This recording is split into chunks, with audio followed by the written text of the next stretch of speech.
This is Bloomberg Surveillance with Tom Keene and Paul Sweeney. What do you say to people scared stiff in cash? We've got an administration, presumably, that will be pro-business, lower taxes. With Lisa Mateo on markets. AI affecting demand for cloud computing. And Michael Barr with news. U.S. Secretary of State discussed the conflict in Gaza. The best in economics, finance, investment, and international relations. This is Bloomberg Surveillance on Bloomberg Radio. Good morning, everyone. Tom Keene, Paul Sweeney, Michael Barr, Lisa Mateo. CPI at 8:30. The countdown clock. Is the countdown clock for Lions, Bills, or for CPI? I think CPI. CPI right now. And we've got it here at 8:30 this morning. Paul, I don't know. I'm looking at, core 3.3%. Yep. There's a real estate thing. Is inflation that bad right now?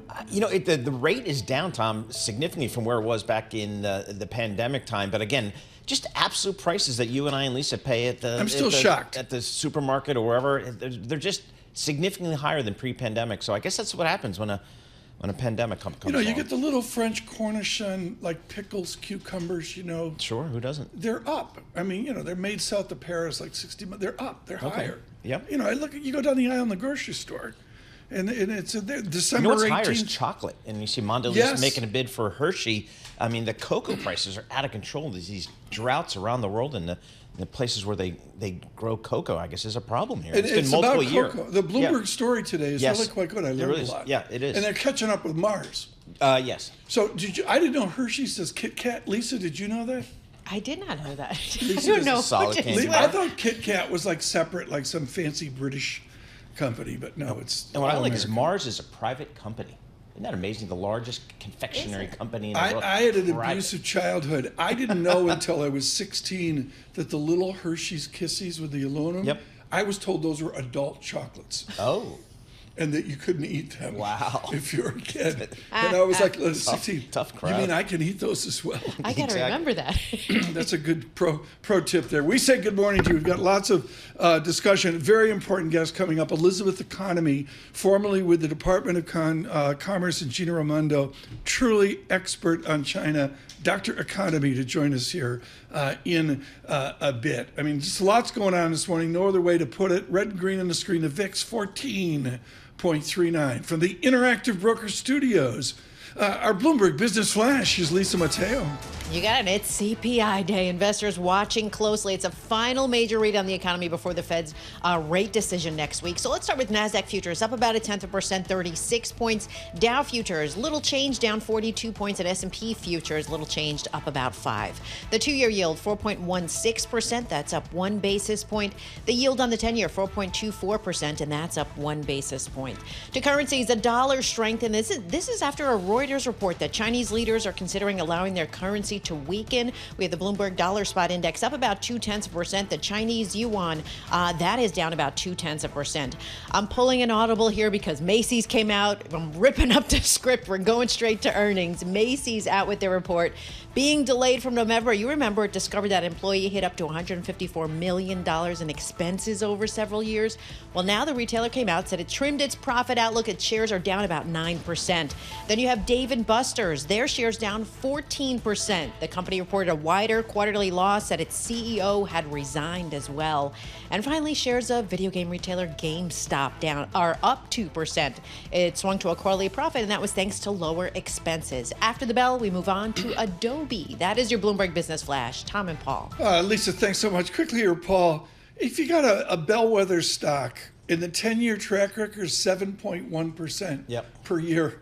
That's really not getting it done. That's not getting it done. So you released some fancy headlines into the Christmas parties this week. Anybody going to notice $7 billion more in structural cost savings? From ExxonMobil. I mean, they're also talking about $27 billion in capital expenditures. I'm looking at the FA function on the Bloomberg terminal, Tom. Even with $27 billion of CapEx in calendar year 25, the company's going to throw off $34 billion of free cash flow. And I'm watching the TV show Landman on Paramount Plus, by the way, so I'm learning all about the energy patch. Oh, an expert. Yeah, I'm becoming an expert here. But I guess if you got oil at $70 a barrel, what's your cost? Bloomberg BNEF says it's like $50 a barrel, so you're making money every time you pull a barrel. We'll cover this with our oil experts. One headline here: ExxonMobil reports plans to 2030 to build on unique advantages. Okay. It is our unique advantage right now. Joining us with PNC. I'm trying to get it going here. Amanda Gotti, yeah, we're going to go right there. CIO, PNC's Asset Management Group. Amanda, thanks so much for joining us here. I mean, Tom has had a credible 2024. He's been long the S&P. He's been long the Mag 7. For the rest of us, what do we do for 2025? Well, it's great to be with you guys. Thanks so much for having me. I think 2025 is going to be a little bit of a different year. And we're starting to see signs of that in the fourth quarter and even post-election, in seeing a bit more in terms of market breadth and a broader earnings growth trajectory and participation. So the last couple of years been all about the top 7 names, but I think 2025 might actually see a different backdrop, a more quality oriented exposure. And I think multi-asset investors will welcome that change for sure. Is quality Mag 7, cut to the chase? Do I sell? I don't own them. Oh, you don't? Do you sell them into this? Paul owns them big. I mean, that's why he's living large. Oh, no, I don't think you go short on the Mag 7. I mean, we certainly are not short. We're happy to ride that wave. But I think the pace of advancement and their, striking leadership advantage relative to the rest of the 493 names in the index is going to be very different in 2025. Not quite the edge that we've seen the last 2 years. Still getting Exxon headlines out, folks. This is so Exxon, as you know them over the decades, is a financial company that happens to do oil. This is just great. Exxon boosts Pioneer deal average annual synergies to over $3 billion. They just boosted I love this word, synergies by 50%. There you go. Why synergies. not? Yep. Did you study that at Duke? Did they have synergies? Yeah, Synergies 101? Yeah, exactly. Amanda, so let's step back here. I mean, how about the bond market here? I mean, the bond market's delivered some positive returns for investors in 2024, particularly on the more risky side, leveraged loans, high yield. How do you think about fixed income in 2025, given that the Fed, I guess, is cutting? I'm not sure to what degree. Yeah, it's a tricky scenario, certainly for fixed income investors, because what we've seen since the Fed pivot and the Fed lowering rates is actually longer term interest rates rising. It's going in the exact opposite direction. And so that is catalyzing some volatility and a bit of sort of repositioning on the part of fixed income investors. You're right, the below investment grade, riskier parts of the market have been leading the charge all year. And it's really because the backdrop, the underlying fundamentals of the economy have continued to be sound. We're not standing at the edge of a recessionary cliff. I think the challenge for fixed income investors in 2025 is that spreads are really tight, aka valuations have a lot of the good news priced in. And so the yield story is very attractive, but it may not be the total return story that it has been. I'm absolutely fascinated. Jay Bryson coming up with Wells Fargo as well. Amanda Gotti, the fact is the core CPI series doesn't indicate a disinflationary vector. I'm sorry, on a first or second derivative basis, we're not there yet. Is the Fed out front of the debate? Well, I think the Fed has a real dilemma here. I've been saying all year that, try as we might to win this inflationary battle, we have not won it yet. And so when they started to lower rates in September, I was like, hey, what the heck is going on here?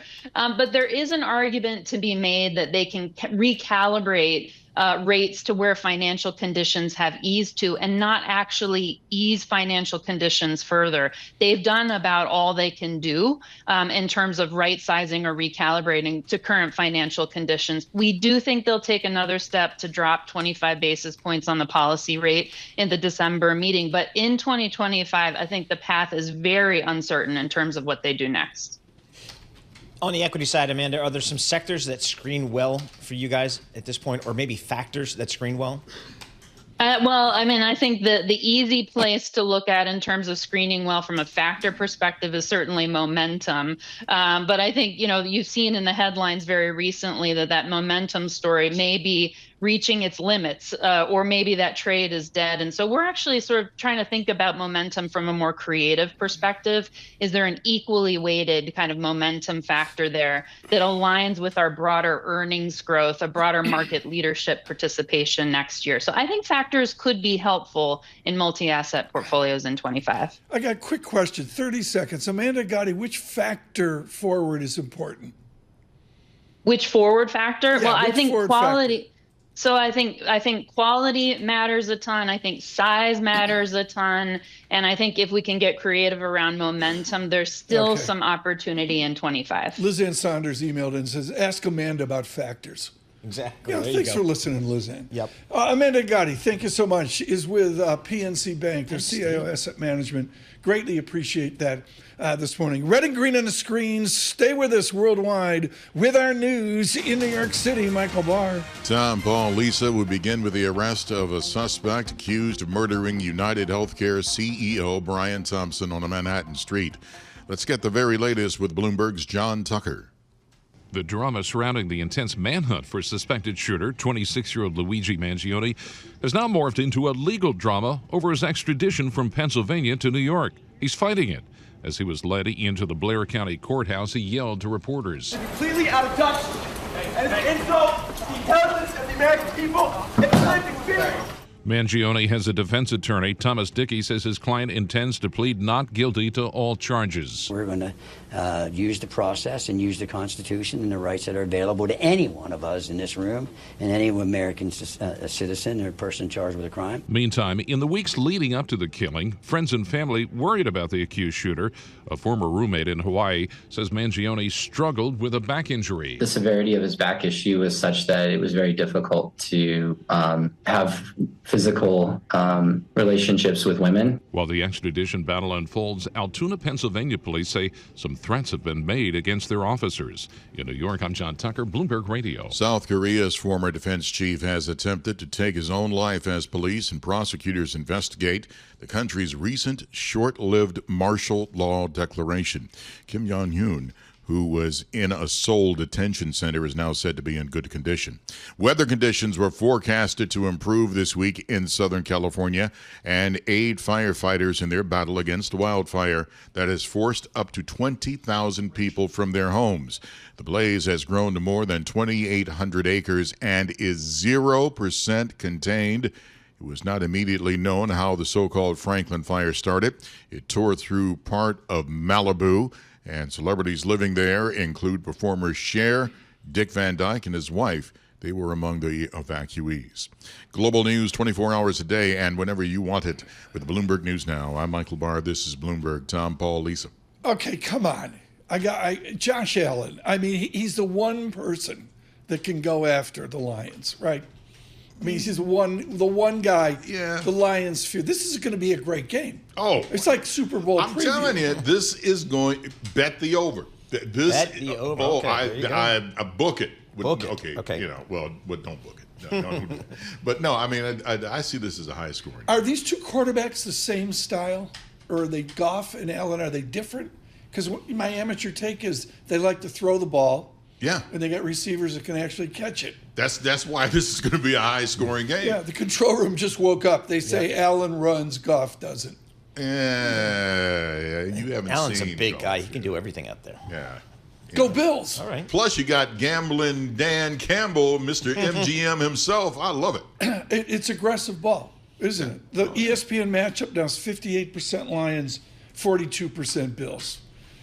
We need to do more football talk through the show. Stay with us worldwide for more football talk. Aston Villa next.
markets, headlines, and breaking news 24 hours a day on Bloomberg Radio, Bloomberg Television, and the Bloomberg Business app. This is a Bloomberg Business Flash.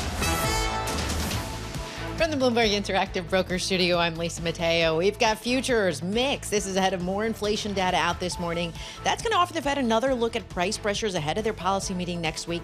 Swap trading projects about 85% chance of quarter-point rate reduction this month. Let's start with NASDAQ futures. They're up about 0.1%, 33 points. S&P futures, little change, up about 5. Dow futures, little change, down about 31. The two-year yield, 4.17%, up 2 basis points. The yield on the 10-year, 4.25%, and that's up 1 basis point. To currencies, the dollar stronger after this Reuters report that policymakers considering the possibility of allowing the yuan to depreciate. We have the Bloomberg Dollar Spot Index up about 0.1%. We have the Chinese yuan down about 0.1%. Few companies making news. We talked about it. Exxon increasing capital spending to $27 to $29 billion in 2025, and that's because it's adding that $60 billion purchase of Pioneer Natural Resources to its oil production plans. Its shares are up about 0.5%. Kroger, its $24.6 billion Albertsons deal, well, that was blocked by a federal judge. It said the takeover would lessen competition for U.S. grocery shoppers. And finally, General Motors shutting down its Cruise robo-taxi program. That's due to high development costs and also reputational risks. General Motors invested more than $9 billion in Cruise. Its shares are up more than 1.5%. For on-demand news 24 hours a day, subscribe to Bloomberg News Now, wherever you get your podcasts. I'm Lisa Mateo. That's a Bloomberg Business Flash. Tom and Paul. Lisa Mateo, thanks so much. Yes, we're going to do the newspapers. I get an email from the same person every day. Every day.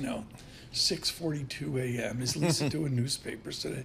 She's got there's an unlimited number of stories. Yes, there is. To cover. On foreign exchange now, to me, the litmus paper of the global system, Jane Foley joins from Rabobank. Jane, what is the FX market telling you about confidence in equities, confidence in our capitalism globally into next year?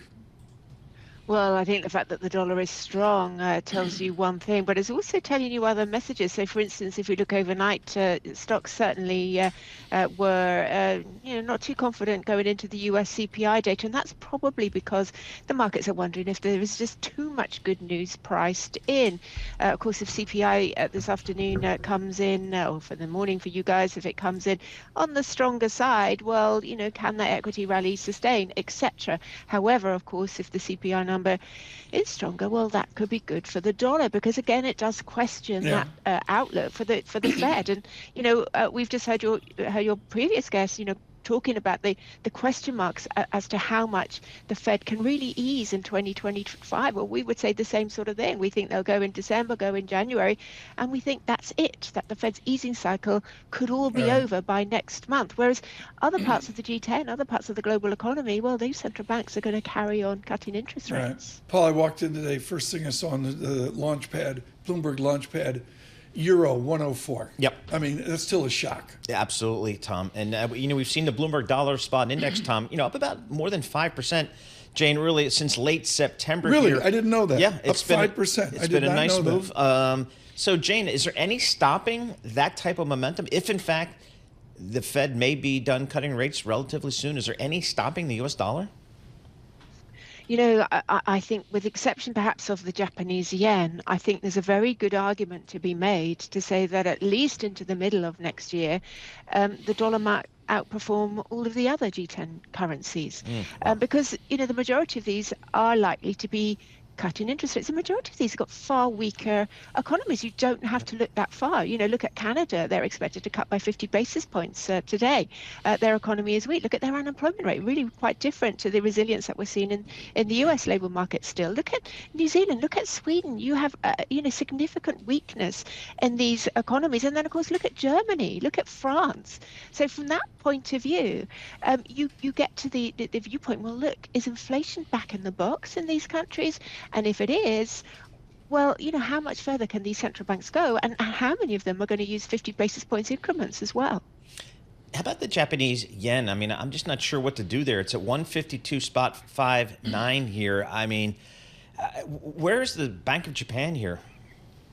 Well, there were some comments out overnight suggesting that the Bank of Japan, could wait, that they're not so worried about the FX implications, perhaps, of a move, and that sort of set the market back a bit. I think the market had been building up this expectation that there could be another interest rate hike as soon as next week, December the 19th. So those expectations perhaps set back a little bit. But overnight there was another strong PPI inflation report from Japan. There was another report from, I think this time it was a metal workers union, saying, yes, that we need higher wage increases for union workers, something which has been endorsed, of course, by both the government and the Bank of Japan. This is part of their plan to rid themselves of deflation, pay the workers more. So, we are, I think, on track for seeing more hikes. Perhaps the market's not certain whether it will come in December or early next year, but right now it does seem quite likely that we will see progressive, if not cautious, interest rate hikes next year from the Bank of Japan. Jane, the heritage of Rabobank is hedging commercial transactions. What's your speculation going the other way 6 months out? What's the currency pair where I can make Jane Foley big figure gains?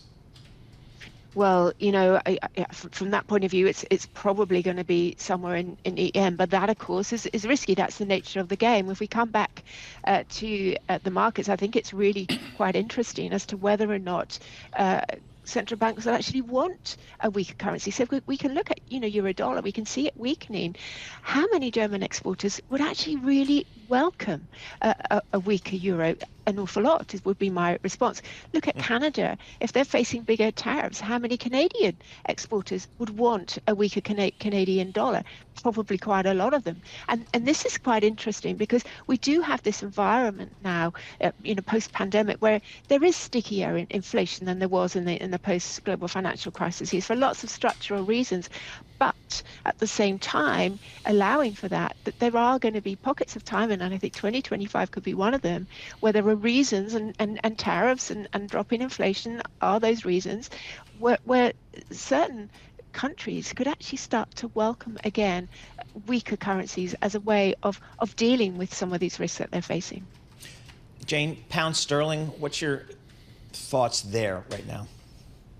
Well, I mean, I don't think it's going to be able to catch up with the dollar, but against the euro, I think it can, and it is. And this is partly related to the fact that, we're all aware that service sector inflation in the UK, it just remains very, very sticky.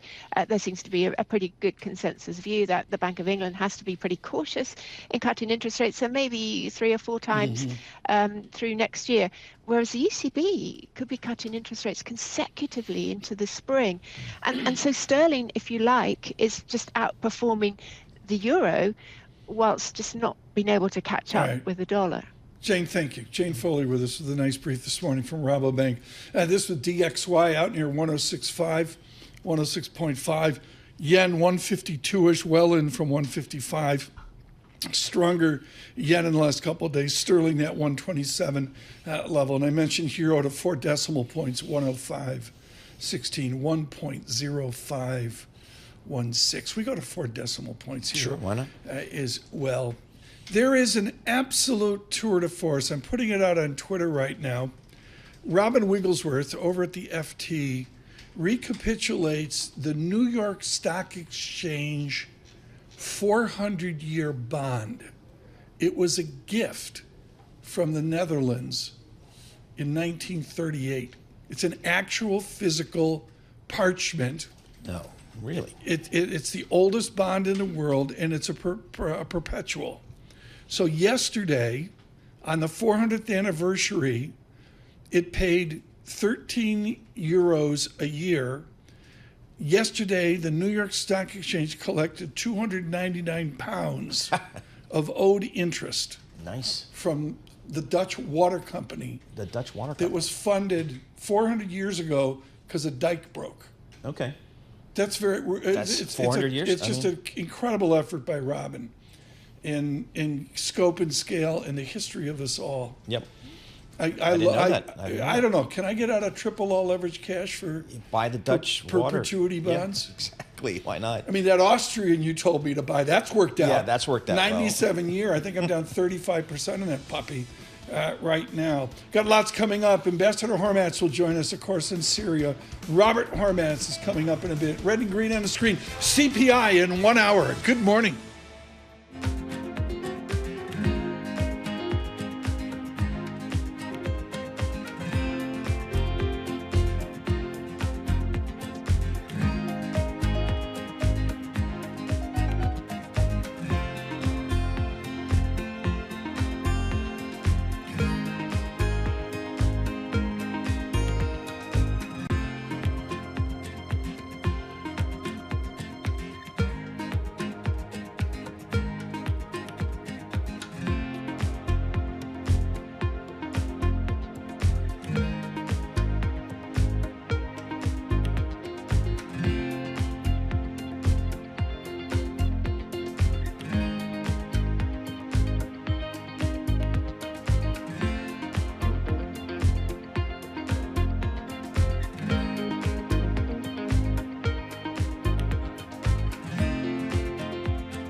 Markets, headlines, and breaking news 24 hours a day on Bloomberg Radio, Bloomberg Television, and the Bloomberg Business app. This is a Bloomberg Business Flash.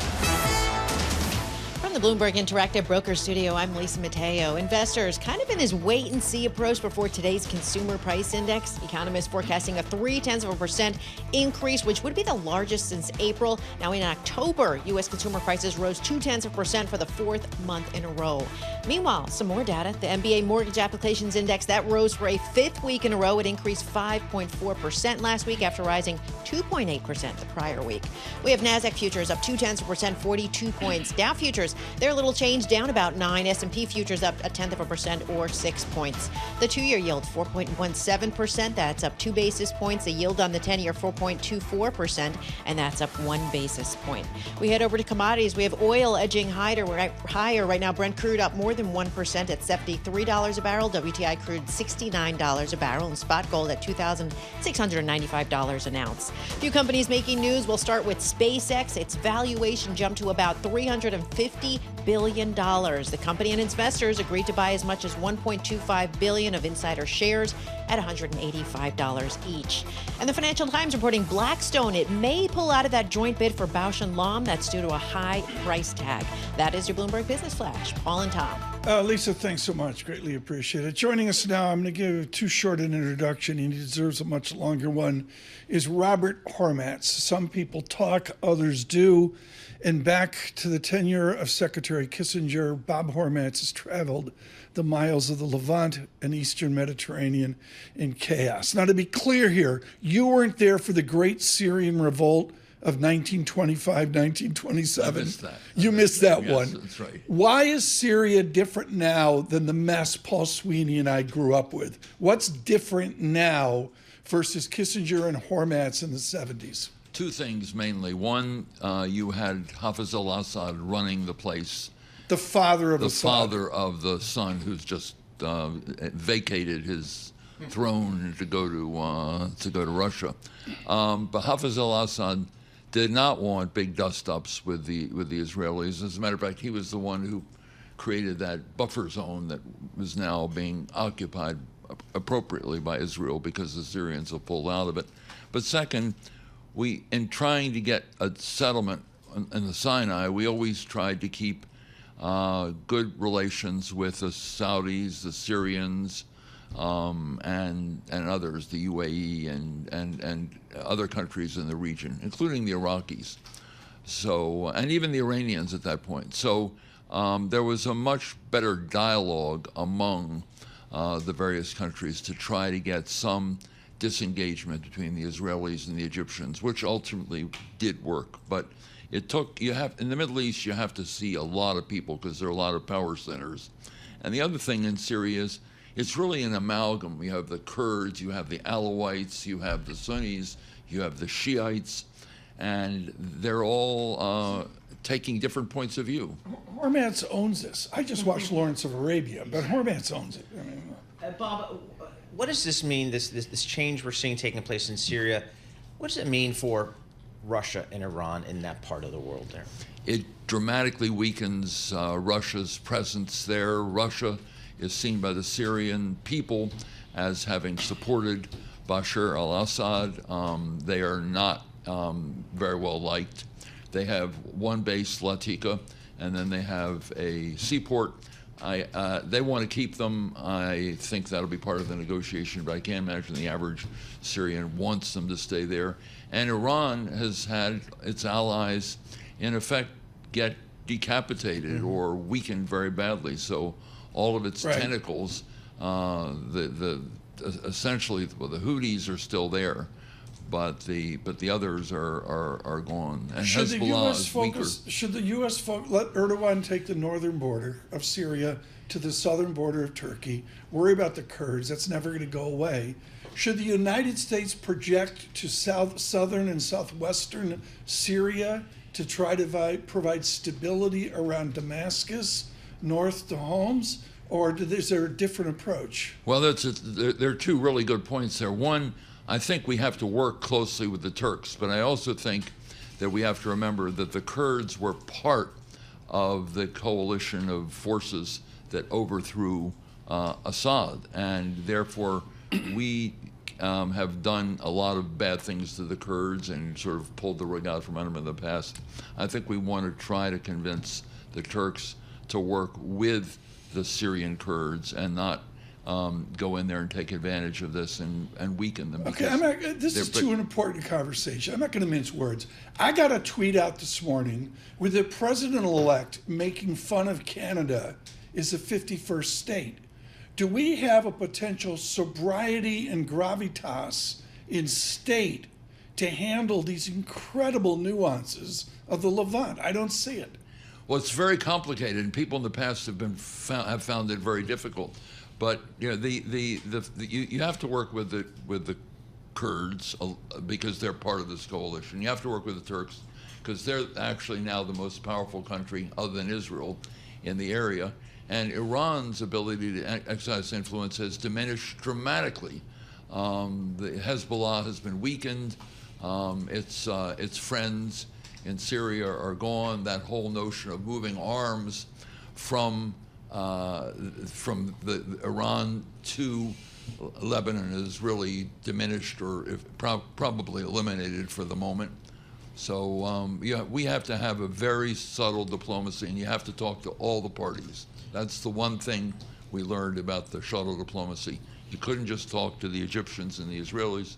You had to talk to others because it's a complicated area. And if you want to preserve peace, you've got to have a dialogue with a lot of people, and that means sort of steady focus. What do you think under President-elect Trump our role will likely be in that part of the world over the next several years? I think he's probably of the view that we should pull back and do relatively little. I don't think he has this fierce, or a lot of people around him has this fierce anti-Iranian point of view. And the Iranians now are probably going to be spending less money on their friends and allies in the region who are now, for the most part, decapitated or unable to perform anything like what the Iranians hoped, which was their surrogates in the region. They can't play that role anymore. So the Iranians probably are going to spend more time on nuclear. On the other hand, to strengthen their own power.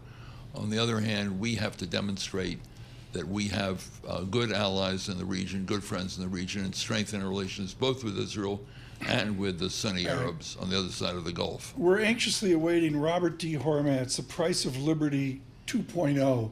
We expect that book out. The movie rights have already been sold. The heart and soul of Hormats diplomacy is a fiscal soundness at home. What happened, Bob Hormats? What happened is that fiscal policy is broken in this country, that each side makes compromises with the other on tax cuts or spending increases. The budget deficit is really out of control, and so far there have been very little, other than talk, very little in the way of specific measures to curb the budget deficit. And if the U.S. continues to have a big budget deficit, it's going to dig into and reduce the ability to provide money for our defense. We need a strong defense system in a world of war. We're in a world of trade wars, and we're in the world of actual wars. And we're going to need to have a strong defense capability and a strong industrial base to support our defense capability and put more money into defense technology, which is extremely important. Most wars in the future will be fought by drones, by effective data use, by effective intelligence, and the United States is going to have to be ahead of the game on intelligence, ahead of the game on these non-manned military weapons, and that's going to be extremely important, and a much more coordinated battlefield with the Navy, the Army, the Air Force, and others working together, and data is what's going to enable them to coordinate better, which we need. Bob, what is your view of Russia at the moment? I mean, they're obviously got their hands tied in the Ukraine. How should this incoming administration deal with Russia over the next several years and Mr. Putin over the next several years? First of all, I think the U.S. has to continue to support Ukraine. I know it's going to be expensive. I know it's not as popular as it was. I know there are people in the administration who don't want to do this, but a demonstration of weakness, of tentativeness, of fecklessness with respect to Ukraine will send signals all up and down. And finally, we're getting, we talked about the domino effect before, and the other way that George Kennan talked about domino effect, countries falling into the Russian orbit. Now they're falling away from the Russian orbit. All of its friends, the Syria, it probably won't be able to use those bases. All the bets it made in the Gulf are probably going to go sour. And I suspect that we have to talk to them, but I don't think they're as powerful as they were. But we also have to demonstrate that NATO is going to protect all the other countries in the region, the Estonians, the Latvias, the Lithuanians, and make it very clear that we are part of the single most important part of deterrence, so the Russians don't do this again. You're the only one I can ask this question to with immense respect for your service. We are 1 year on from the death of Henry Kissinger. What do you miss the most about working day to day with Dr. Kissinger? I miss his good judgment. He understood the way the world works. He had a dialogue actually with Putin, with Xi Jinping, with the president, Biden, and he did have one with Trump. Right. I think Kissinger understood that you have to have effective diplomacy. Right. You have to have a steady diplomacy where you work with other countries. You had to be seen to be reliable and predictable. Great powers cannot afford to be misunderstood by their allies or their friends, and he got that, and he also understood you need a strong military to back up your diplomacy. I got to make some news today. 20 seconds. Have you spoke to Secretary of State designate Marco Rubio? No, I have not recently. No, I've spoken to him when he was a senator, but I have not spoken since he's been picked. I could say Hormats. Young Hormats could, go down to state and straighten him out. Take care. Robert Hormats, brilliant. Thank you so much. Of course, Vice Chairman at Kissinger Associates. Good to see you this holiday season. I'm late. Bars stomping with our news in New York City. Michael Barr. Thank you very much, Tom, Paul, Lisa. The suspect who prosecutors say fatally shot United Healthcare CEO last week in Manhattan is fighting extradition from Pennsylvania. Luigi Mangione's defense attorney, Thomas Dickey, said his client intends to plead not guilty to all charges. The burden is always on the government, thank God, and that's their burden, and they're going to have to produce some evidence, and we're anxious to see it. Mangione lashed out, shouting, while sheriff's deputies led him into an Altoona courthouse yesterday. Meanwhile, NYPD Chief of Detectives Joseph Kinney said the suspect paid for everything in cash to cover his tracks, but from looking at his profile, he certainly is intelligent. He thought he could outwit us, and we caught a break, and that's why we were able to bring this investigation to a successful conclusion. Chief Kinney also says they're still asking the public if they have any additional information to please provide it. 20,000 residents in Malibu, California are under evacuation orders and alerts as a fire burning near the city now spans more than 4 square miles and remains 0% contained. Los Angeles County Sheriff Captain Jennifer Situ says the fire can be extremely unpredictable. Gather all your important items, documents, and medications in case you have to leave your residence. Captain Situ says there are no reports of injuries or deaths. Global news 24 hours a day and whenever you want it with Bloomberg News Now. I'm Michael Barr, and this is Bloomberg. Tom, Paul, Lisa. Michael Barr, thanks so much. Paul, that was just brilliant. Thank you so much. That Russian question was just dead on with Robert Hormats. He served both parties. That's why I brought up, Secretary Clinton, but that's why I brought up the Secretary of State designate. Yeah, I mean, Bob Hormats, his career is legendary, in diplomacy. It's great to just get him in studio here. And his foundation, I think he wrote the last chapter of my book. I can't remember. Now, he literally wrote it on airplanes. He was kind enough to do that. And his whole thing is you can't do state diplomacy unless you've got fiscal policy. Yeah, strong. And it's a mess. Policy. It is. I mean, it's, whatever your politics, folks, we can all agree the debt and the deficit is gives pause. Futures up 4. We have an inflation report in 45 minutes. This is Bloomberg. Good morning.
Markets, headlines, and breaking news 24 hours a day on Bloomberg Radio, Bloomberg Television, and the Bloomberg Business app. This is a Bloomberg Business Flash. From the Bloomberg Interactive Broker Studio, I'm Lisa Mateo. Futures mixed after stocks fall for 2 straight sessions. Traders right now awaiting CPI data in less than an hour from now. Right now, NASDAQ futures up about 0.1%, 34 points. Dow futures, little change, down 16. S&P futures, little change, up about 4. We have the 2-year yield, 4.16%, up 2 basis points. The yield on the 10-year, 4.24%, and that's up 1 basis point. To currencies, the Bloomberg Dollar Spot Index up about 0.2%. We have the Chinese yuan, that's down about 0.1%. The Japanese yen down nearly 0.5%. The euro and the British pound are weaker. We have Bitcoin up more than 1.5% at around 98,000. Few companies making news. We'll start with Adidas because its headquarters raided by German authorities as part of a years-long tax investigation. And then we go to HSBC, where sources are saying it's weighing cost cuts of at least $3 billion. It also told staff to expect another 6 months of upheaval. And finally, Party City reportedly considering options, including a sale or a potential bankruptcy filing. That's just over a year after it emerged from Chapter 11. That is your Bloomberg Business Flash. Tom and Paul. What was it? What was the last one? Party City. Party City's a yeah, company? the balloons, the costumes, all the, you know, party stuff. They're like a store you go in? Yeah, correct. You go buy balloons and stuff if you're throwing a party. I've never thrown a party. They're obviously I can see he doesn't handle those. He hasn't done the little kid birthday party thing. I was at a party last night. I'd like to say good morning to the it's a wonderful school, immaculate tuition. Yes, it's a great school. Yes. Good morning to everyone that I saw last night listening. Most of them in Bloomberg 1130 New York. Nice. Paul, we got to talk about our distribution for 5 seconds. We started this a year ago. And, you know, the cliche is we're blessed where we are. We got a great control room when they're awake. You know, they're like lights out. You get conversations like with Bob Hormats, David Rosenberg the other day. And the distribution is unreal. I got an email the other day, I can't remember if I said this just today, from 160 miles north of Helsinki, Finland. Whoa. Okay. I looked, the sun comes up at 9:50. Right, exactly. And you get ready for sunset at 2:50. Yeah, 15 minutes later, sure. 15 minutes later. But good morning. Right, there you go, power of the internet. It's this whole new digital thing on YouTube. Subscribe to Bloomberg Podcasts out on YouTube. You can listen to David Gura with Chair Yellen worldwide. You can do that on Apple CarPlay, Android Auto, and of course on all the rest of Bloomberg Radio. Gura and Yellen, 10:30 this morning. Now, a look at the front pages. What's making news around the world? Your daily roundup of today's headlines from major publications. And our look at the front page is the Lisa Mateo moment here on Bloomberg Surveillance. It's always brought to you by IBKR. With Interactive Brokers Forecast Trader, you can trade your views on key economic and climate indicators. Visit ibkr.com/forecast and get started today. Thank you, Interactive Brokers, for your support. Lisa, I didn't look at your list, but one of the interns said, this is just really something. Go. But wait, newspapers is now a moment, not an hour? What is going on? It's a moment. You know, I talked to your PR people. They want to market it as a moment. That was a 2-hour meeting. I have a new luxury destination that you might want to check out, okay? Luxury travelers, they are heading to this. It's California Soar's East Cape. It's about 45 miles northeast of Los Cabos, that big tourist area. So the East Cape, it's big for fishing, least traveled areas because people like it. It's secluded, okay? But now you start to have these luxury resorts that are coming in. Back in 2019, you had the Four Seasons. They opened their Cosas Palmas resort, 118 rooms, okay? You got fine dining, golf course, but it comes with a price tag. Are you ready for it, guys? You're going to have to pay about $1,000 a night. Okay, that's where it starts at. And they have 2 more ultra luxury resorts coming. Some are offering residences. So this is the tippy of Baja. Yes, very, very tippy. Way down, like where people don't go. It's like directly west of Mazatlan, across the Gulf of California. Yes. So if you don't like to deal with a lot of people in a big tourist attraction, this is the place where they're going. It's on Sweeney's bucket list, just like that. It's Sweeney's. You're going to Costco. He's booking flights already. Walking down to Dangerous Provisions, and you're going to go to, what's it called? East Cape?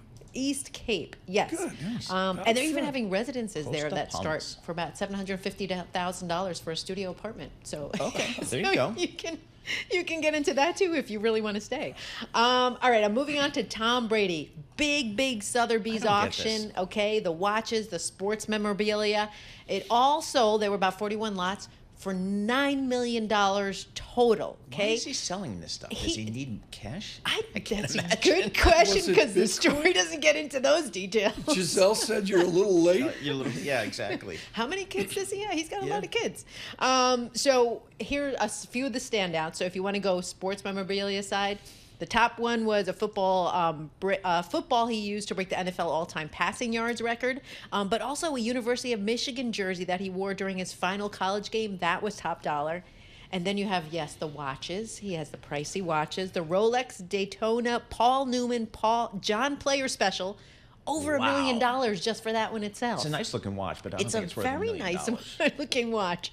Or if you like the custom-made Audemars Piguet. Did I say that right? Hopefully. I did. Royal Oak watch. It's out of my price range. $720,000. $720,000. He actually wore that during the Netflix roast. Can I editorial here? Yeah. I heard Tom Brady on Fox doing color announcing football 4 or 5 weeks ago. He was so bad I had to turn it off. Really? And I turned it on this weekend, and this is typical Brady. He was really quite good.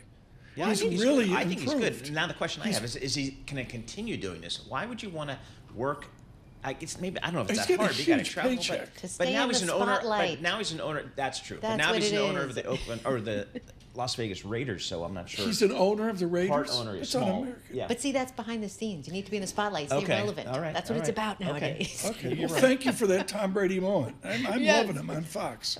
Okay. Aston Martin, they're actually better late than never. Okay, they're making their first plug-in hybrid supercar. You have to check this out in the Bloomberg terminal. Good. Yeah, the Valhalla, finally hitting production in 2025. It's about 4 years behind schedule. 1,064 horsepower, top speed 217 miles per hour. Only 999 will be made, so you got to act fast. The price wasn't said, but it's expected to cost more than $766,000. Wow.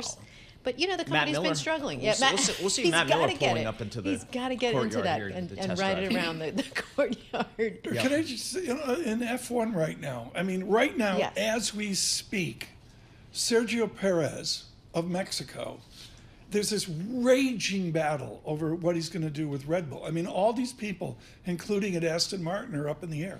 It's like Max Fried on steroids. Mm-hmm. That's how I'd put it.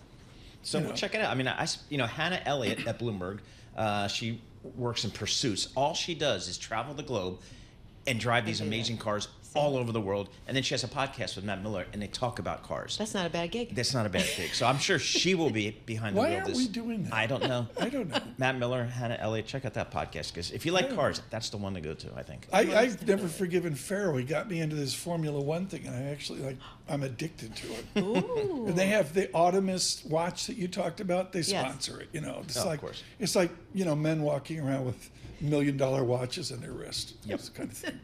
You got one more? Last one. I'll do this one quick, okay? It's a new trend in gift giving because the holiday season is here. Instead of buying gifts, what people are doing is that they're ordering a mix of mystery boxes. They're unopened, unclaimed mail. Where they're getting it, it's not the post office. So these big box retailers who can't figure out and they get things returned and they have all these packages, they actually hire third-party companies to come in and take care of the mess. Really? So those companies are selling them. Mateo Christmas this year? Come on, Costco? It's a surprise. You're going to get a big box from Costco with No, because then you know what it is. But these are like unopened things. So you hand it to somebody and you're just waiting in anticipation, like, what's it going to be? What's it going to be? All right. Sometimes it could be a little bit, embarrassing because some of the things you don't know what they are.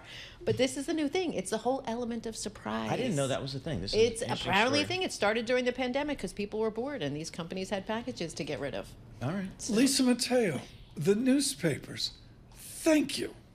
And that's where we are. We're like 30 minutes away from a CPI report. Markets have lifted in the last 20 minutes. I've got legit green on the screen, ever so slightly. NASDAQ up 0.2%. What was with Facebook yesterday? I don't know. It was ginormous. Yeah. Last couple of days. Well, Is it the advertising thing? I think it's the TikTok thing. If TikTok gets banned, it's good for Meta. Oh, interesting. It's good for Facebook. It's good for Google. It's good for your, YouTube TV, which I know you're all over. This time of year, you go to 3 parties at night. Yep. You just want to go basic music. Tom Petty, good morning.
This is Bloomberg Surveillance with Tom Keene and Paul Sweeney. I'm sorry, it's a boom economy, and that's what we're adjusting to. Neither party seems to want to take on deficits at all. With Lisa Mateo on markets. Stocks are coming off another record high. And Michael Barr with news. Tensions between the U.S. and China have heated up even more. The best in economics, finance, investment, and international relations. This is Bloomberg Surveillance on Bloomberg Radio. Good morning, everyone. Paul Sweeney, Tom Keene, Michael Barr, Lisa Mateo. Eventful day, 29 minutes away from an inflation report. Without question, the key economic data of the week. Jay Bryson, Wells Fargo, will be along to interpret that and lots more other decisions as well. In our next hour, from Stanford University, Elizabeth Economy, definitive on China. We're begging her to extend out the conversation. She's got a very tight schedule. Okay. You know, it's like, Will be nice. we'll have to see. But Dr. Economy will join us as well. And coming up, this is the most important discussion on equities today. Someone who's been in the market but cautious, Greg Bowdle with BNP Paribas, to join us here in CPI Moments. Futures up 5. Bloomberg Surveillance this morning. We're brought to you by CohnReznick. CohnReznick Advisory Assurance Tax. Discover game-changing strategies to maximize value, optimize performance, and manage risk.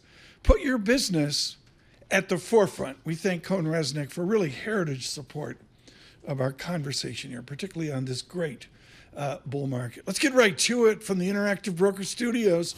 Our Bloomberg Business Flash. She survived newspapers more. Lisa Mateo. Just barely. Good morning. Yeah, it is CPI day. Investors watching closely the major final read on the economy before the Fed's rate decision next week. So right now we have NASDAQ futures up 0.1%, 34 points. Dow futures little change, down about 5. S&P futures little change, up about 5. The 2-year yield 4.17%. That's up 2 basis points. The yield on the 10-year 4.25%, and that's up 1 basis point. To currencies, the dollar strengthening. That's after a Reuters report that Chinese leaders considering allowing their currency to weaken. We have the Bloomberg Dollar Spot Index up about 0.2%. We have the Chinese yuan down about 0.1%. To earnings we go. We're starting with Macy's. After a delay, it trimmed its profit outlook. It said the issue with that employee who hid millions of dollars in expenses will have a full year impact of $79 million. Gross margin and adjusted earnings per share, its shares are down 10% right now. And Dave & Buster's down 14%. The company reported wider quarterly loss, said its CEO is resigning as well. And finally, shares of video game maker GameStop, they're up about 1%. The company swung into a quarterly profit, and that was thanks to lower expenses. After the bell, we move on to Adobe. That is your Bloomberg Business Flash. Paul and Tom. Lisa, thanks so much. Adobe there will be key. Look for Carol and Tim to have it for you this afternoon. One of the nature, and I've had big arguments over the years about this, only follow people that absolutely get it right, No. What pros do is they listen to everyone and try to find the nuance in the treatment. This is our most important conversation of the day because Greg Bowdle with BNP Paribas Equities Derivatives was a bull but cautious for a while. Re-amend that now. You more than anyone, you weren't bearish, you weren't go to cash, but you're saying, I got worries with this great bull market. We had a great bull market. Greg Bowdle, now what? It's a similar message where we have these kind of diverging views where one, if you look at positioning or valuation, pretty much any metric you look at, things look stretched. But then when we think about the marginal news flow, is it constructive or does it make us cautious? It probably makes us more constructive. So we have this environment where it feels like things are exuberant, but we think that that trend can continue into the start of next year. But we want to be very careful about how to express that. Your positioning indicator is at 97 out of 100. That sounds like exuberance to me. Exactly. Why am I not taking this off the table? I'm in triple leverage on cash. I need a 99 before I pull the trigger. Exactly.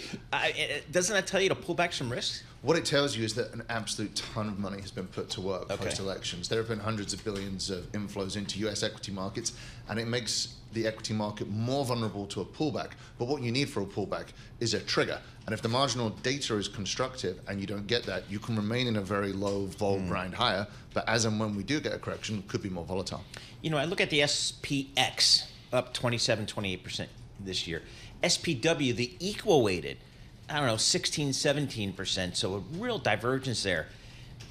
A, is that normal? And B, should I try to find some of that value in the places where SPX hasn't participated? I think it's a great question because I don't think it is normal. And I think that there is, I wouldn't say necessarily value in equal weight S&P, but it certainly doesn't have the valuation excess that the market cap weighted S&P has. So one of the themes that we're talking about for next year is the idea that the rally this year that's been driven very much by the mega caps continues to broaden out into next year. And that's something that we've already seen. So what that means is you're paying a less egregious multiple for an earnings market. And if you believe in a cyclical reacceleration, many of the names further down the market cap spectrum are more levered or geared to that. Tom, make sure that we continue to focus on volatility in the market. Looking at the VIX, for example, we're sitting here at 14. It seems pretty muted at this point. How do you think about volatility going into next year? Because someone would say, with the president-elect coming into the White House, there could be more volatility out there, and you got to be, I don't know, prepared for it, I guess. Yeah, I think it's a super complicated question. The easiest way to do it is to look back at the last time that we had President Trump come into the White House.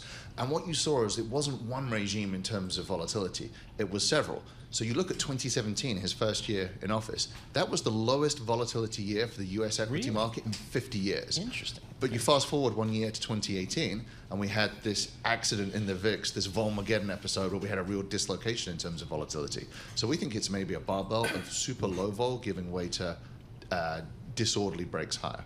The derivatives, what do the cross moments tell you right now? I mean, you know, I don't need. We don't do kurtosis on Wednesday, but what does a derivative space tell mere mortals about confidence to invest?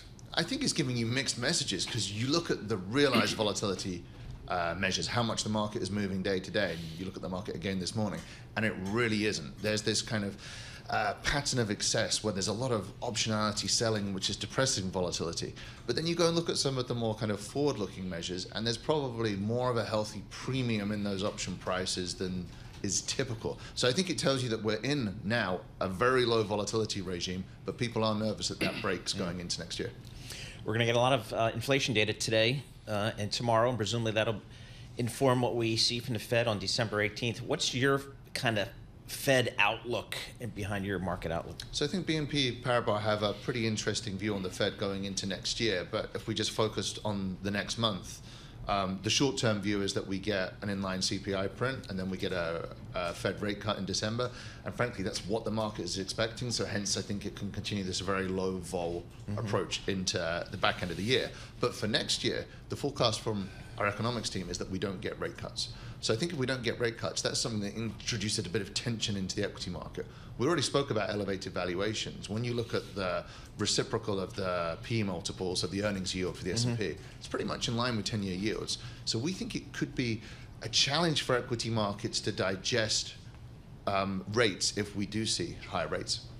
Interesting. So are there any sectors or factors that you guys that maybe screen well for you guys as you think about 2025? Yeah, I mean, for me, it's really an extension of what we already discussed, which is a broadening out away from mega caps into the body of the S&P, which implicitly takes you a little bit away from things like the Meg 7 and takes you a little bit more into cyclicals. When we think about cyclicals, we do think the risks are higher, but the reward is also potentially higher. Can I ask a dumb question? You grew up in the Heathrow stacks. You come into Heathrow, and if it's stacked up, you fly over Essex, you fly over Lambourne. Have you ever looked up in the sky and seen like 5 planes up in the air circling? Probably. Okay, and then you end up at the University of Liverpool. How'd you go from Essex at the River Thames all the way up to Liverpool? How'd that happen? Well, there's better football, what you might deem soccer, up there. So there's definitely reasons you to went be up there going for football. I went up there for football, and it's generally a nice place to be. But you have economics, computer science. Yeah, who does Talk that? to the parents out there right now. Why? Well, I think economics is the study of what happens in terms of the broader markets, and computer science is really ingrained in everything that we do these days. So why not? Very cool. Very cool. I'm with it. The football's better up there? I don't know. Well, when you see what Adele called me the other day about Tottenham, she's pulling her hair out. Yeah. I mean, it's like painful this year. Yep. I've aged. This year, last year, I think for many years. For the last decade. Greg Bowdle, thank you for coming in, and just love the work. U.S. equity and derivative strategy at BNP Paribas. I really can't say enough about the nuances. He's like, I'm in the market, but, and that's a really important attitude, a really important tone as well. Right now, with our news in New York, here's Michael Barr. Thank you very much, Tom, Paul, Lisa. The suspected killer of United Healthcare CEO Brian Thompson remains in a Pennsylvania jail. Luigi Mangione is fighting extradition to New York City. Mangione was shouting while in the grips of sheriff's deputies as he was led into an Altoona court. And it's completely out of touch, and it's an insult to the intelligence of the American people. It's a lived experience. Among the reasons cited by New York police for his return, the gun that was said to be found on Mangione at the time of the arrest looks like the murder weapon. Mangione's attorney, Thomas Dickey, urged the public not to rush to judgment, saying his client will plead not guilty to all charges. a lot of guns look the same. I mean, if you brought a gun in and say, well, it looks like that, I don't even know if that evidence would be admissible. Attorney Thomas Dickey also says writings by Mangione are not enough to link his client to the murder. President-elect Donald Trump has made another flurry of job announcements. He has selected Andrew Ferguson as the next chair of the Federal Trade Commission, Kimberly Guilfoyle as the ambassador to Greece, and Tom Barrack as the ambassador to Turkey. Only about 2 in 10 Americans approve of President Joe Biden's decision to pardon his son, Hunter, after earlier promising he'd do no such thing. That's according to a poll from the Associated Press and ORC Center for Public Affairs Research. About 4 in 10 Americans said they approve of the way Biden is handling his job as president. Finally, old schoolers, we've lost the last of the trio of this TV show.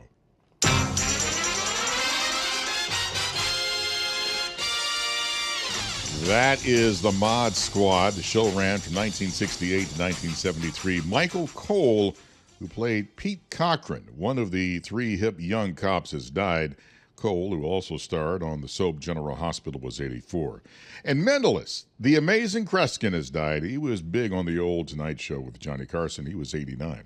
Global news 24 hours a day and whenever you want it with the Bloomberg News Now. I'm Michael Barr. This is Bloomberg. Tom, Paul, Lisa. Did you ever meet Peggy Lipton, Michael Barr? No, I wish I did. I mean, she was a very talented person. She stopped traffic. I mean, you know, the Mod Squad was like, it was huge. Yep, absolutely. It was like, you know. Late 60s, early 70s. You know, and Peggy. I do have memories of that. Good. You know, yeah, you're right. I'm looking at it. She was married to Quincy Jones. Right. Really? Yeah. I didn't know that. Holy cow, look at you. Yeah, very, just what it was. Michael Barr, thank you for that. I'm all flustered, like Mod Squad. Yeah, exactly. Back in the day. Back, there was a TV, Lisa, you may not remember this, but there was like a TV. Michael Barr and I we were the last people east of the Mississippi to get color TV as kids. We had black and white TV. Everyone else on the block had color. And we had a Zenith with the little rabbit ears. And you tune it in. In Boston, you'd have 2 stations, maybe 3. And if you got the antenna right, you could watch Bruins hockeys on Channel 38. 4 stations to choose from. Well, in Trenton, New Jersey, we had Philadelphia stations and New Nirvana. York City. The best TV market in the country. There you go. Back when there was no cable TV. So you had 2 NBC, 2 ABC, 2 CBS, all kinds of stuff. Kids today they have no idea. No idea. No idea at all. Michael Barr, thank you for that. Futures up 7, red and green on the screen, but we're into this important CPI report. We'll do that in 15 minutes. Stay with us there. Always market moving. The VIX 14.30. From New York City, Bloomberg Surveillance.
Markets, headlines, and breaking news 24 hours a day on Bloomberg Radio, Bloomberg Television, and the Bloomberg Business app. This is a Bloomberg Business Flash.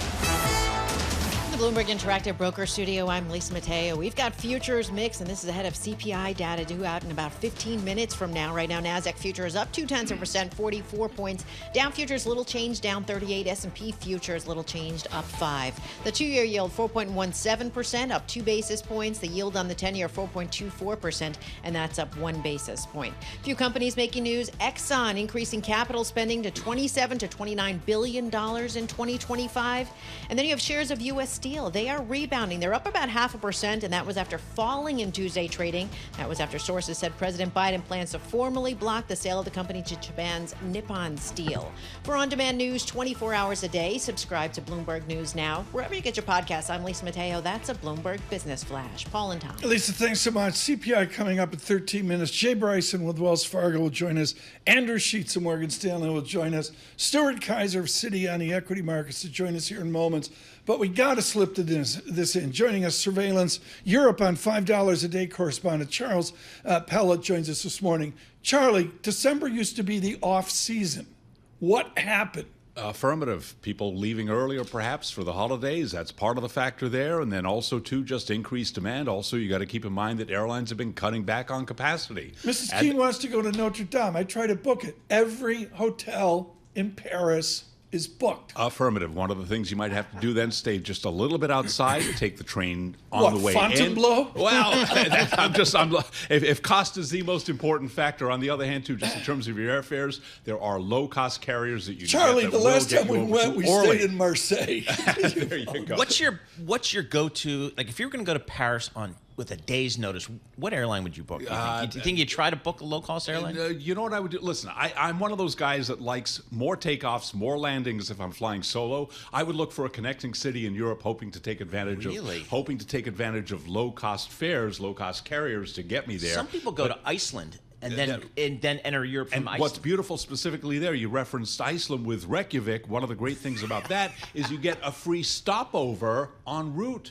So you can use that to get a couple of days in Reykjavik. Wow. Do you fly if you want to save money? Yep. Do you save money going out of Philadelphia or Atlanta or Boston versus New York? Because also time is money. By the time you get there, lowest cost isn't always the best deal. So Stuart Kaiser's twiddling his thumbs, which is not good. Let's talk about that. Where are you going next? Where am I going next?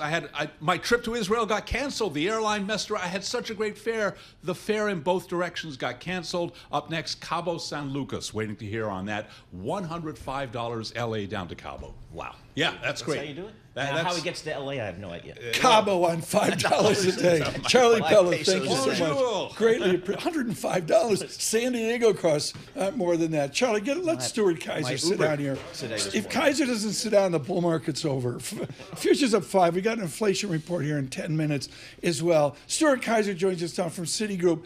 How does the disinflation, non-disinflation vector fit into bull market enthusiasm?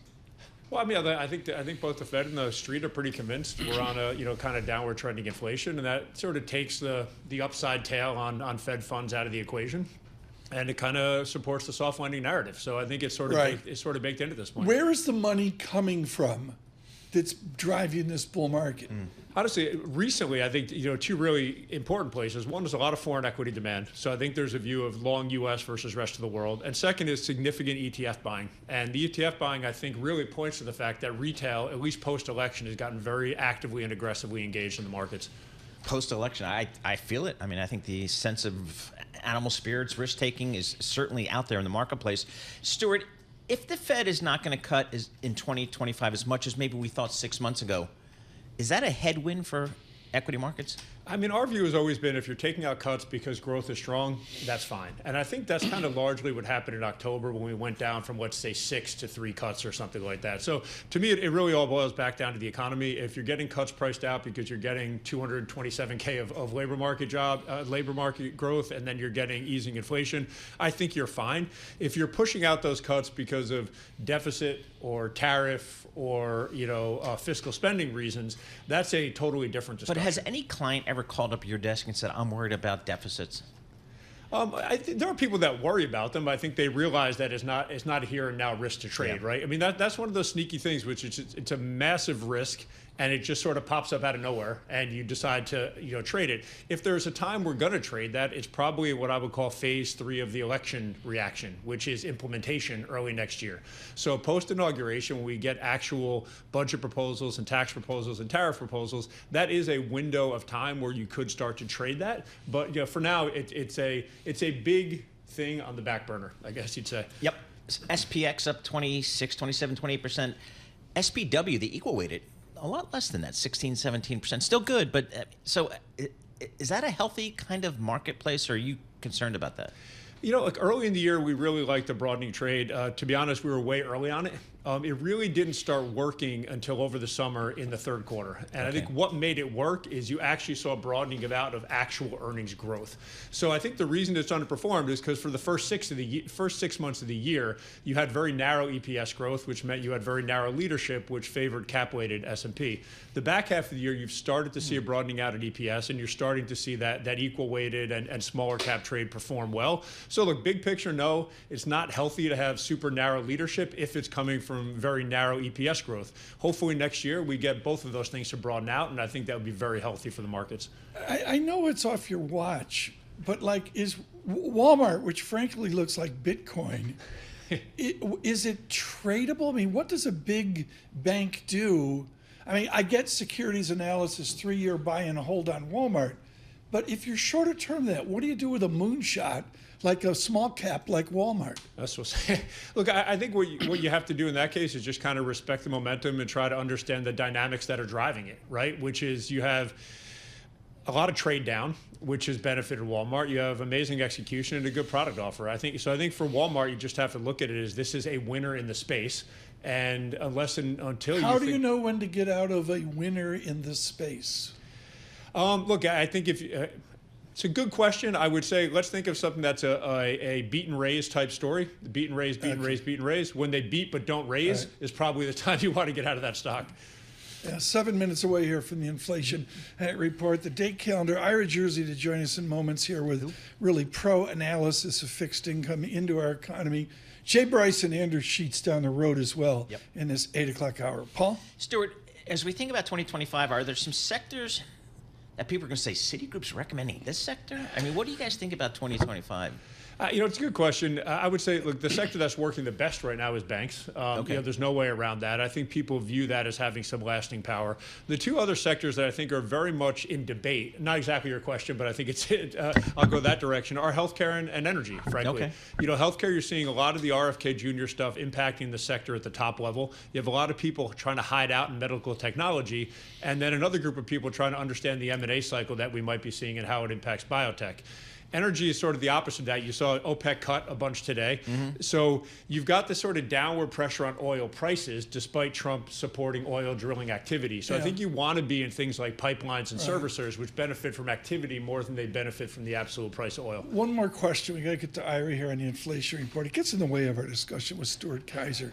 I mean, Stuart Kaiser, Citigroup, is like the romance of billions or the romance of industry. I mean, he's on the trading desk and it's all that. Big trading. What's the level of exuberance that's out there right now? Is it, I mean, with your years of experience, is it like the silly season?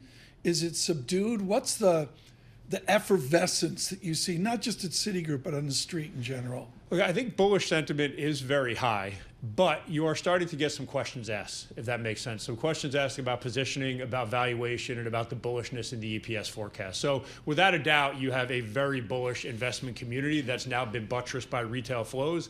But you are getting people asking some questions, which suggests to me you do have a little bit of cautionary behind the very bullish tone. But I'd say you're probably like an 8 out of 10 or so in terms of bullishness right now. You mentioned international investors coming to the U.S. market. I've heard of that a lot in the last couple of months. Why are they coming here other than, I mean, because we're so much more expensive than the UK or the European markets. Are they just saying, I just have to be where the performance is. I have to be where the growth is. Yeah, I think there's two things. I think you have, sort of a U.S. exceptionalism on the growth side, but more importantly, what you have is U.S. exceptionalism in terms of large cap growth and tech stocks. Yeah. If you want to access that theme, there's really nowhere else globally that you can find those stocks to invest in. So I think we're benefiting both from the economy and also from a little bit of a unique makeup of the equity markets that's really attracting And people. for a lot of investors, myself included, tech has been the leader for markets as long as I can remember. Is that still going to be the case going forward, do you think? I mean, I think right here, sitting here today, you have to assume that tech is still your leadership going into early next year. What could trip that up a bit is what Tom mentioned and you mentioned before is you get a broadening out of EPS growth, which means you can sort of own a wider swath of stocks. Our view is kind of you buy what's scarce. When earnings growth is scarce, you buy growth stocks. When attractive valuation is scarce, you buy value. It does feel like we're on the valuation side of that maybe now going forward. No one listening owns anything but Apple and Mag 7. What do you do with, NVIDIA, Apple? Is there a Stuart Kaiser theme, or do you just go with it? I think you still run with it. I think there's a couple stocks in there that maybe you're a little bit more incrementally worried about political risk from. And Meta would probably fall in that category. Google maybe a little bit because of the lawsuits going out there. I think what we've seen this year is almost every quarter there's been a favorite within the Mag 7s, and then there's been a couple shifts. Yes, it does. Yeah. There are shifts within there. And a lot of that has to do with product cycle. And Apple is probably on the front foot a little bit with the product cycle right now. And that's going to be a favorite. Obviously, NVIDIA with the Blackwell chip has a product cycle. So those are probably the two we're maybe a little more comfortable with. This is a more interesting conversation that we're going to have with Ira Jersey, but we got to go do the CPI report. Sounds good. Thank you all. Stuart Kaiser, thank you so much. I'm sure we'll see you before the end of the year with Citigroup. Stuart Kaiser, they're joining us now. Just off the breakfast, the latte. I think at least Ira had a mimosa here before inflation report. Ira, what's the nuance? What will you look at on the Bloomberg screen to observe market reaction here in 2 minutes? Well, for the market reaction, I'm going to be focused very heavily on what 2-year yields do, because I don't think 10s are going to move a whole heck of a lot on this one way or the other. But 2-year yields are going to be a gauge of how aggressive or not or unaggressive the Fed will feel need to be based on whatever the numbers come out, right? So a 10th higher, and you'd expect a sell-off, a 10th lower, and you expect a bit of a rally in 2-year yields. I did a log core CPI chart today. Just simply, Ira Jersey, it's not even convex to disinflation. There is not a core CPI disinflationary vector. Are we going to get that today?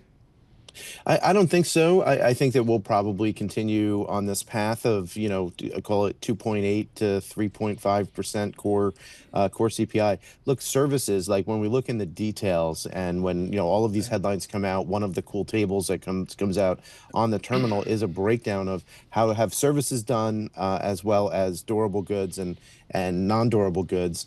And that services part of inflation has really been driving things. And that's driven largely by wages. And we know that wage growth is still held up reasonably well. We're going to have to see here. Ira Jersey with us, less than a minute away from the CPI report. We'll continue with Mr. Jersey here, not only on that 2-year yield. Let me do that now. Let me see. Paul, I can do that to 4 digits.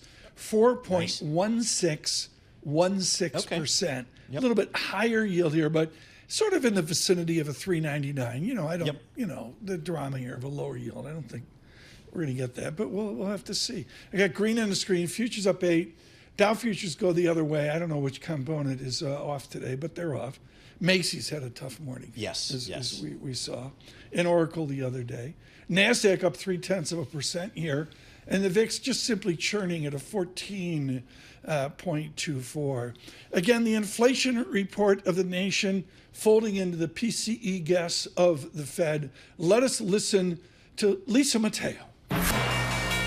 This is breaking news from Bloomberg.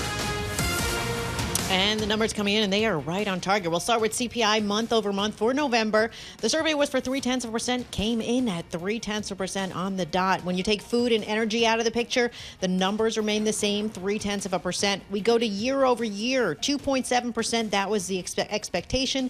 Came in right on target at 2.7%. The prior was 2.6%. Still waiting for revisions right now. I'm guessing that's correct. It's right on target for both of those.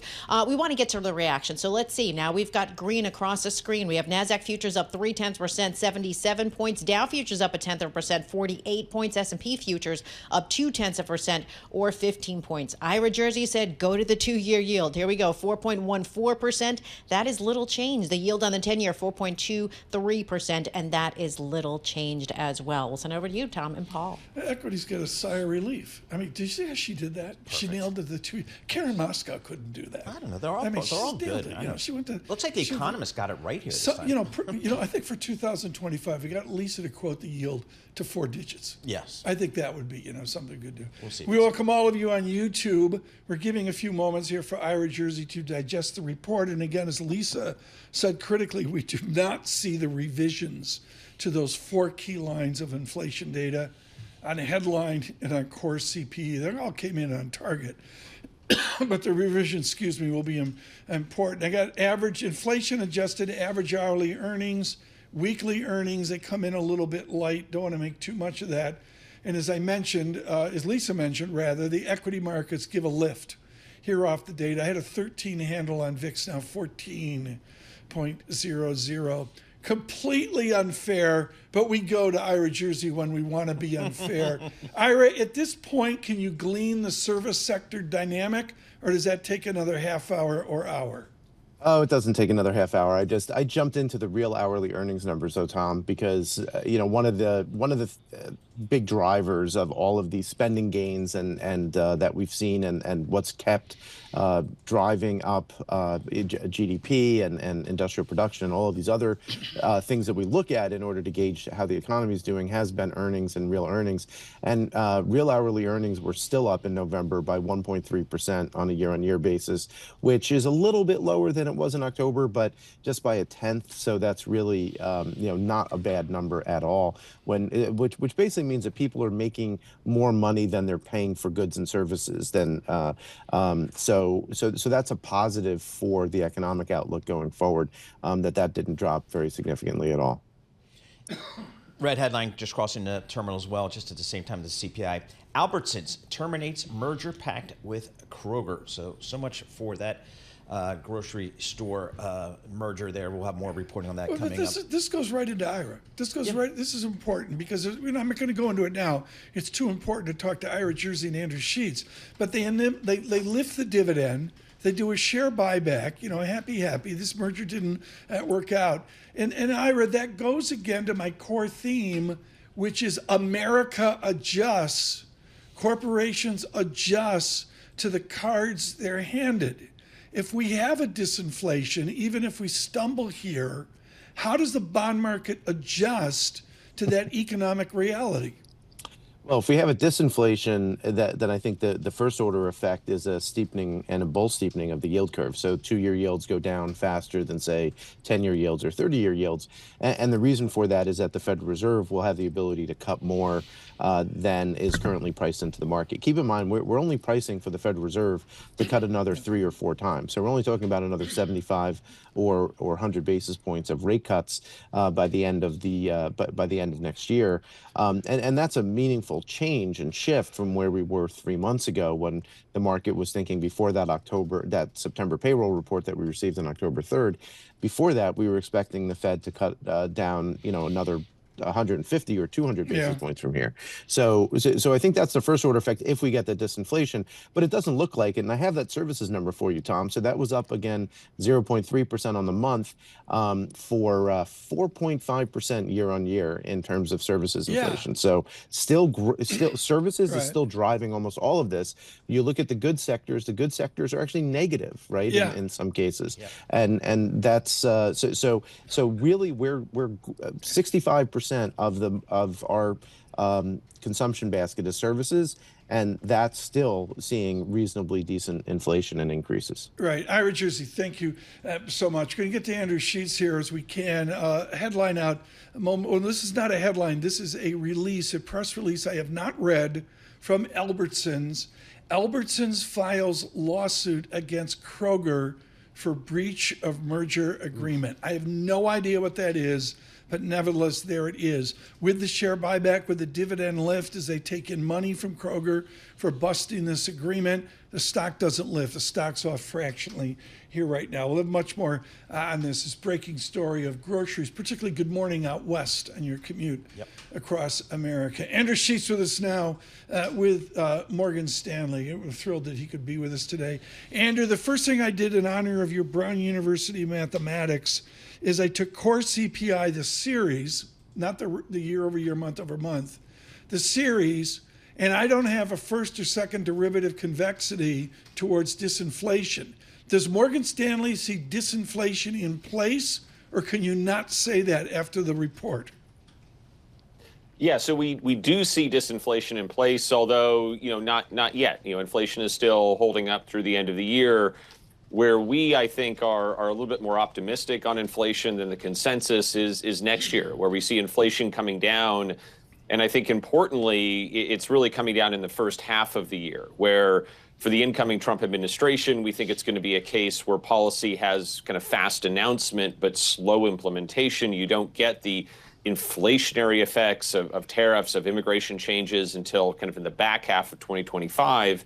And in the first part of the year, we think that a lot of the inflation, which is being driven by shelter, auto insurance, that can come down, that those series are running kind of well ahead of where the real economy markets for those are, and that some of the difficult seasonality in January and February, which previously has boosted inflation, we think that actually sets an attractive bar that might make it a little bit easier for inflation to be a little bit better than expected. So we do see inflation coming down. We see that disinflation the first half of the year, and we think that will mean that the Fed cuts not just this month, but in January as well.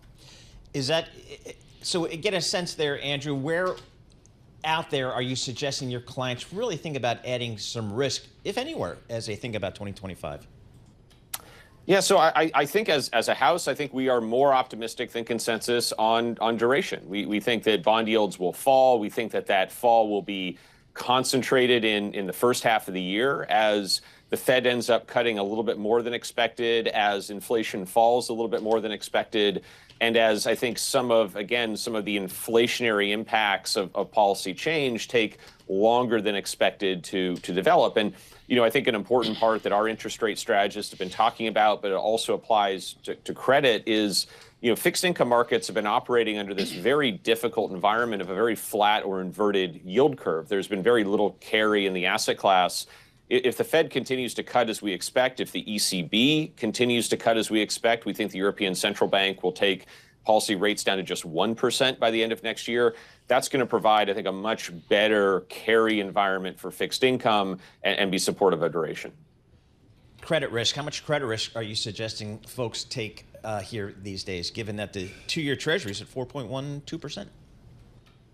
So I think credit's also a story, I think, of a little bit of a better first half and then maybe a more challenging second half. So spreads are low. I don't think this is a case where ourselves or really any credit investor is loading up on a large amount of credit risk. But it's also one where I think you have to be kind of careful about timing that short or timing that underweight. The credit, we think, can remain somewhat tighter for longer than the market's expecting. So we're expecting U.S. credit spreads, European credit spreads, to actually be a little bit tighter by the middle of next year and then maybe have a more difficult second half.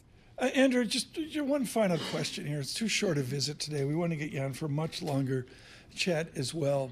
You're sitting over the holidays and you got family members going, Andrew, we don't understand your world, but is capitalism, is finance in place?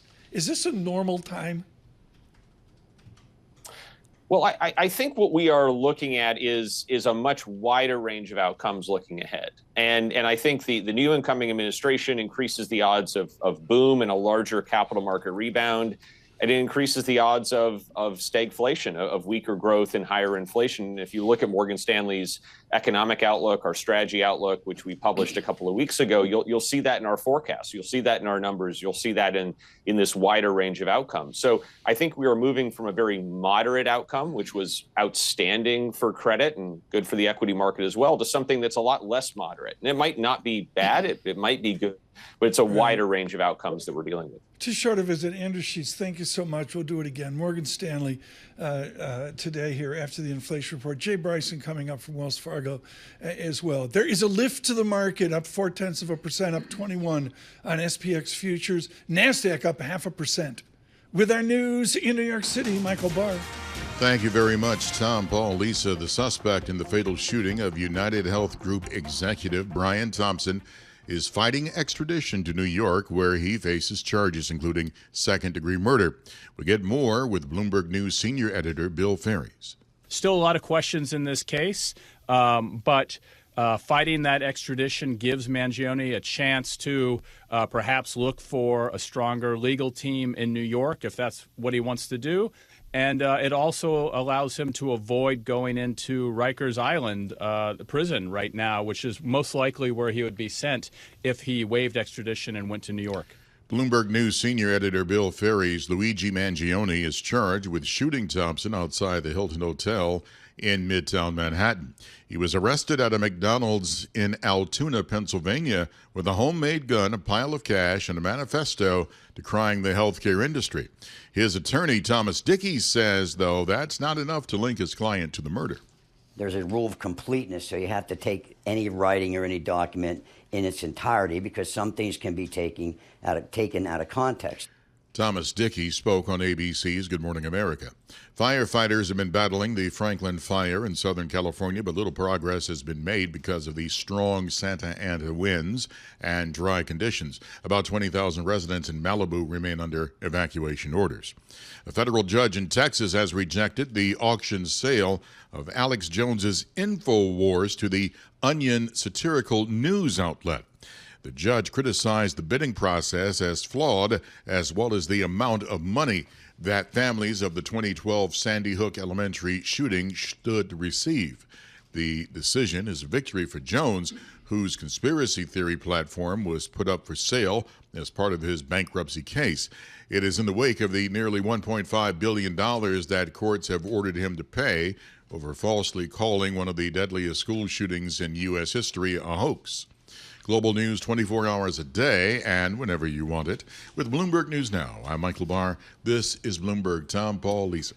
Michael Barr, thanks so much. Our economic indicators, all the great coverage from Michael McKee, Lisa Mateo, and all. Brought to you by Commonwealth. Join over 2,000 independent financial advisors who are taking control of their growth.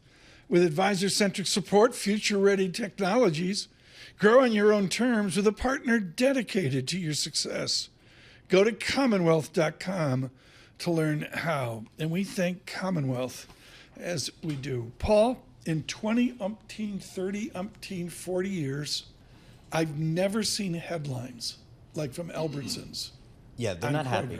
No, they're not happy here. So it's just wow. You know, you saw this deal from day one. You say, okay, I guess they're going to have to just divest certain stores in certain markets, and that'll be it. And I would think they would have had clear advice before they, even launched this deal where they would have to divest. And there you go. But apparently, it wasn't as clean as that. So we'll give you a good conversation on this. Our team of interns. Do you know the interns work this late into the party season? I didn't know that. It's amazing. Okay, very good. We're African experts on Albertsons and Kroger right now. From New York City, Bloomberg Surveillance.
markets, headlines, and breaking news 24 hours a day on Bloomberg Radio, Bloomberg Television, and the Bloomberg Business app. This is a Bloomberg Business Flash. In the Bloomberg Interactive Broker Studio, I'm Lisa Mateo. We've got a lift to the markets, and this is after U.S. core inflation for November stays firm with a fourth straight 0.3% increase. Right now, we have NASDAQ futures up about 0.5%, 127 points. Dow futures up 0.2%, 100 points. S&P futures up 0.4%, or 24 points. The two-year yield, 4.12%. That's down 2 basis points. The yield on the 10-year, 4.23%, and that is little change. To commodities, we have oil edging higher. Brent crude up more than 1%. $73 a barrel. WTI crude $69 a barrel. That comes after OPEC makes its deepest cut yet to its 2024 world oil demand forecast by 210,000 barrels a day to 1.6 million barrels a day. Few companies making news. We've been talking about it. Albertsons terminated their 24.6 merger pact with Kroger. It's filed that lawsuit against Kroger for a breach of contract. And that comes after the deal. It was just blocked by that federal judge who said that takeover is going to lessen competition for the grocery shoppers. Kroger's little change. Albertsons down about 1.5%. Mondelez approved a $9 billion buyback. Comes after reports that the company was looking to buy Hershey. So now you have Mondelez up 4%. Hershey, which was up yesterday, now down about 5%. And finally, Eli Lilly offering vials of its weight loss drug Zepbound through Rose telehealth platform. That's giving patients a more affordable option. That is your Bloomberg Business Flash. Tom and Paul. Thanks so much. Did we book Bryson to talk about Belichick going to UNH? I think we did. UNC, rather? He gets it's bad enough to get your undergraduate degree in North Carolina. Then you double down with You double down and get the PhD at Chapel Hill? Yep. So I can be around for lots of national championships. Jay Bryson joins us right now. That would be so cool if Belichick, whatever college, frankly, but at Chapel Hill, that would be amazing. Yeah, I think it's great for recruiting, right? If you're a high school kid and you have NFL aspirations, you want to go play for the guy who's won lots of Super Bowls, right? You've been driving Wells Fargo Economics for years. You and the what was his name? Sylvia of Fall River. Sir John Sylvia of Fall River. You guys nailed the optimism coming out of 08-09, unemployment 10%. Wells Fargo said, you know what? It's going to get better. What's that overarching 60,000-foot Bryson Sylvia theme right now? Tom, I think it's lots of uncertainty, right? It's lots of policy uncertainty. If we have lots of tariffs next year, that's a stagflationary hit to the economy. Stagflation with a small s, right? This is not big S stagflation, the 70s that you and I, kind of lived through. Not right? Paul. But, it pushes up CPI. It takes down GDP growth a little bit. And so I think further out, 2026, if you have regulatory changes, if you maybe get a little bit of fiscal stimulus, that's good for 2026. But I think 25, it's all about potential tariffs. And what does that do? What did you think of the inflation data that we saw today? For the Economist, got it right, spot on. Every once in a while. So I'll use a British term. It was kind of a damp squib. Okay. It was kind of as expected. Nothing to see here. I think in general what it does is the Fed will probably cut rates next week, right? But I think the question is further out, and so if you look at the core CPI. You annualize it right now. We're still running north of 3%. Mm-hmm. That's not 2%. Right. And I understand CPI is different from PCE, but even if you look at PCE, that's still 2.75% right now. And so I think they're really going to slow down the pace of rate cuts next year. What is it about 2%? I don't remember ever that being a thing in my lifetime. I mean, today it feels like inflation, the rate. I don't know. I know we're at higher levels overall when we walk down the supermarket aisles and everything. But the rate of inflation seems reasonable at this point. Yeah, it's 3%. Right? But the issue is they've been in this 2% camp for years now, right? And so if they came out and they said, we're not at 2%, but we can live with 3%. Then the market starts to say, okay, if you can live at 3%, well, what about 4%? Yeah. And what about It becomes a slippery slope. Yep. And so they've kind of backed themselves in this 2% corner, and they got to get into the 2% corner, I think. So what does this all mean about the consumer? Do you have concerns about the consumer? I mean, we're getting into the holiday season right now, smack dab into it. The retailers are putting up okay numbers, I guess. How do you feel about that? I think in general the consumer is okay right now. Are there pockets of weakness? Yes, right. We saw credit card delinquencies really go up. Now that said, it's starting to level off. We saw delinquencies on auto loans starting to go up. So are there pockets of consumers out there who are feeling stressed? Yes, but that said, there always are. And if you look at in aggregate the household sector right now, whether it's debt to GDP ratio, you look at debt service ratios, they're all at decade lows right now. And so in general, the consumer sector is doing okay. But the key phrase there is in aggregate. Mm-hmm. Can economists in this divided, polarized America, I saw Merriam-Webster, I think their word of the year is polarization. In this polarized two Americas, can we aggregate? Well, so I guess, Tom, what I would say is, for an economist, as long as income continues to grow in aggregate, I'm going to use that word, that's, consumer spending continue to grow, and the economy will continue to grow. Now, if you have lots of inequality out there like we do right now, if there's lots of houses that are struggling, that's more of a political and social effect, I think, that then has economic effects, potentially could have economic effects later on. Is disinflation in place? I mean, we're assuming a Fed rate cut December 18th, right? Right. How do we do that? Well, we had Ira Jersey on. He's modeling, I don't know if you've seen this, but 4.5-ish service sector inflation.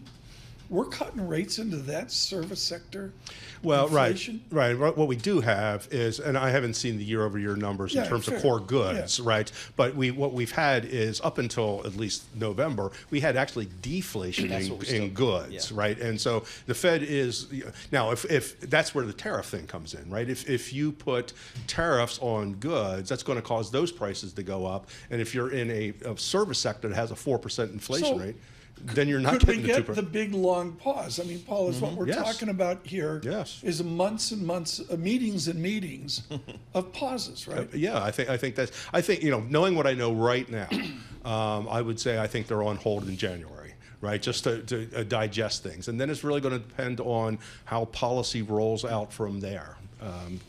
What's your real GDP call for 2025? Is growth slowing, but we're still getting reasonable growth? And it's because what we are assuming, we're not assuming that you have 10% across the board tariffs and 60% on China. We're kind of taking half of that, right? And we're saying it's probably going to happen in the second half of the year. So on a annual average basis, I think we're at 2% for next year. If you look at fourth quarter over fourth quarter, then it's slower than that. It's about 1.5%. And the point here is, given that assumption, what we have is really weak growth in the third and the fourth quarter of next year, because that's a hit to purchasing power, which then slows down consumer spending. Jay Bryson, thank you so much. With Wells Fargo, thrilled to have you in the studio today. We'll see the publication of Wells Fargo after this important inflation data to the December 18th Fed meeting, I should say, and we'll bring that to you. Again, we protect the copyright of all of our guests. And Wells Fargo got its broker-dealer license from my firm, Wheat First Securities, Richmond, Virginia. Really? They'd still be writing mortgages if it wasn't for my firm. Really? Trading I used to stocks and read Wheat First Securities, Richmond, right? Yeah. We used to read it voraciously. Yeah, It good was stuff, really quite good. Okay, now we got a problem here. Folks, you don't understand the show. Michael Barr, Lisa, and I, we live vicariously through Sweeney, because Sweeney's checked every bucket on the bucket list. Section 3, row 6, seat 15, Billy and Stevie, August 8th, MetLife. Billy Joel, Stevie Nicks. You're back like, 1, 2, 3, 4. It's a Sweeney seat. I mean, you're back. It's a Citi XAE card member official platinum. You have that I think card. I got to be that, yeah. You probably have that card. I'm sure I do. And they're only clocking in at like $400 large. Oof. I mean, I thought it'd be thousands. They're going to put 70,000. I don't do stadium tours. Oh, you anymore. don't? I don't do stadiums. I'm too old. Even if it wasn't Stevie? No. I mean, Bruce, I'm like, you go have it. I'll wait till you come back to the garden. So. Okay, so you got to be indoors. Yes. Yeah. Okay. Or PNC Arts Center. I'll go see anybody at the PNC. It's amazing how sold out it is. I mean, it's awesome. like gone already. Yeah. So he's done doing Madison Square Garden, but he's still touring and selling out like all over the world. this yeah. dude. I mean, that's what So- you do. And he's got Sting opening, this dates that. Sting opening? Yes, Sting is opening for Billy Joel. And Sting doesn't open for anyone. the slacker Stevie Nicks, she's opening for Billy Joel, which is a good thing. Yeah, all right. She'll be there with Waddy Wachtel. Stay with us into the 9 o'clock hour on China. Good morning.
This is Bloomberg Surveillance with Tom Keene and Paul Sweeney. What do you say to people scared stiff in cash? We've got an administration, presumably, that will be pro-business, lower taxes. With Lisa Mateo on markets. AI affecting demand for cloud computing. And Michael Barr with news. U.S. Secretary of State discussed the conflict in Gaza. The best in economics, finance, investment, and international relations. This is Bloomberg Surveillance on Bloomberg Radio.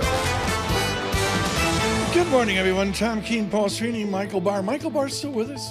I believe he is. He's here for the I hour. believe he is. Very good. Lisa Mateo, always still with us. We say good morning to you across Get rid of it. the nation, around the world. We've been emphasizing Finland. Yep. Listeners north of Helsinki, that's a good thing. Good evening, I should say, in the Pacific Rim. We're on YouTube. The distribution for that, go to YouTube. And you go to Bloomberg Podcast. You subscribe to Bloomberg Podcast, and there we are. Lisa and three other thugs. A little chiclet thing. It's called a chiclet. That's Okay. That's what the digital. All right. The young Turks of digital Very say. Lisa looks great in a chiclet. Tom, not so much. Not so much. Anyways, YouTube, go there. Now we're off of CPI. The market lifts, Paul. There's no other way. Why? Yeah, we got the SPX, S&P 500 up about 0.4%. The NASDAQ, Tom, up about 0.6%. Yields coming in, we got 4.21% for your 10-year. Indeterminate. I look at the 10-year real yield, 1.92%. Maybe that's a statistic that Dennis Coleman looks at. He's with Goldman Sachs. Our chief financial officer. We're going to go to him in 9 minutes for a conversation with Sonali Basak, the CFO of Goldman Sachs. More important conversation before that with Emily Rowland. We'll get to that in a moment. From the Interactive Broker Studios, our Bloomberg Business Flash. She's shopping at Albertsons. Lisa Mateo. Right. Good morning. Well, we have this futures report brought to you by IBKR. Markets never sleep, and neither does Interactive Brokers. Discover opportunities with CME Group futures across equity indices, interest rates, FX, energy, and more. Access CME futures around the clock at Interactive Brokers. All right, we've got a nice lift to the market. This is after U.S. core inflation for November stays firm. We have NASDAQ futures up 0.6%, 136 points. Dow futures up 0.2%, 93 points. S&P futures up 0.4%, or 25 points. The 2-year yield, 4.11%. That's down 2 basis points. The yield on the 10-year, 4.22%, and that is little change. To currencies, the dollar strengthening after that Reuters report. Chinese leaders considering allowing their currency to weaken. We have the Bloomberg Dollar Spot Index, little change right now. We have the Chinese yuan down about 0.1%. Earnings after that delay, Macy's trimmed its profit outlook. It also said that issue with the employee who had millions of dollars in expenses will have a full year impact of about $79 million on gross margin and also adjusted EPS. Its shares down 11%. Dave & Buster's down 13%. The company reported wider quarterly loss, said its CEO had resigned. And finally, I have a surveillance correction. Earlier, I said Hershey was up yesterday when I was talking about the Mondelez $9 billion buyback. Well, I thought today was Tuesday, so my fault. Shares of Hershey were down yesterday, still down this morning about 5%. That is your Bloomberg Business Flash. You got 50 weeks into the year, and I got the for wrong your day. first mistake. Oh, that's it's fun. unbelievable. Yeah, we're gonna celebrate correction. Do you know that Sparta keeps a list of all my mistakes on a daily basis? What's the running total? The running total is 3 Bic pens. He's got the little, we're saving money. He's got the little Bic pen we had when we were kids. He's run through 3 of those. There you go. Listing all my folks' paws and all that. Joining us right now, again, an important conversation. We talked about Greg Bottle at BMP. He's been very cautious, reticent. That's a view to take if you're cautious and reticent. And Greg Bottle, to his great credit, has been in the market. Emily Rowland hasn't been cautious and reticent. With John Hancock Investment Management, Emily Rowland has killed it this year. Killed it by just saying, buy quality, buy big, stay long. Emily, do you commit to that into 2025? Yeah, we do, Tom. And what we're seeing right now, though, is this sort of speculative frenzy that's continuing to build in the markets. And I think the response to the CPI report this morning was evidence of that, as you see small caps surging, Bitcoin, still near new all-time highs. And I think markets are feeling a sense of relief that there wasn't an upside surprise on inflation, but we still want to be invested in risk assets here. But we are seeing people, I think, going a bit over their skis here in terms of this rotation into the most speculative areas of the market. So we would trim into that.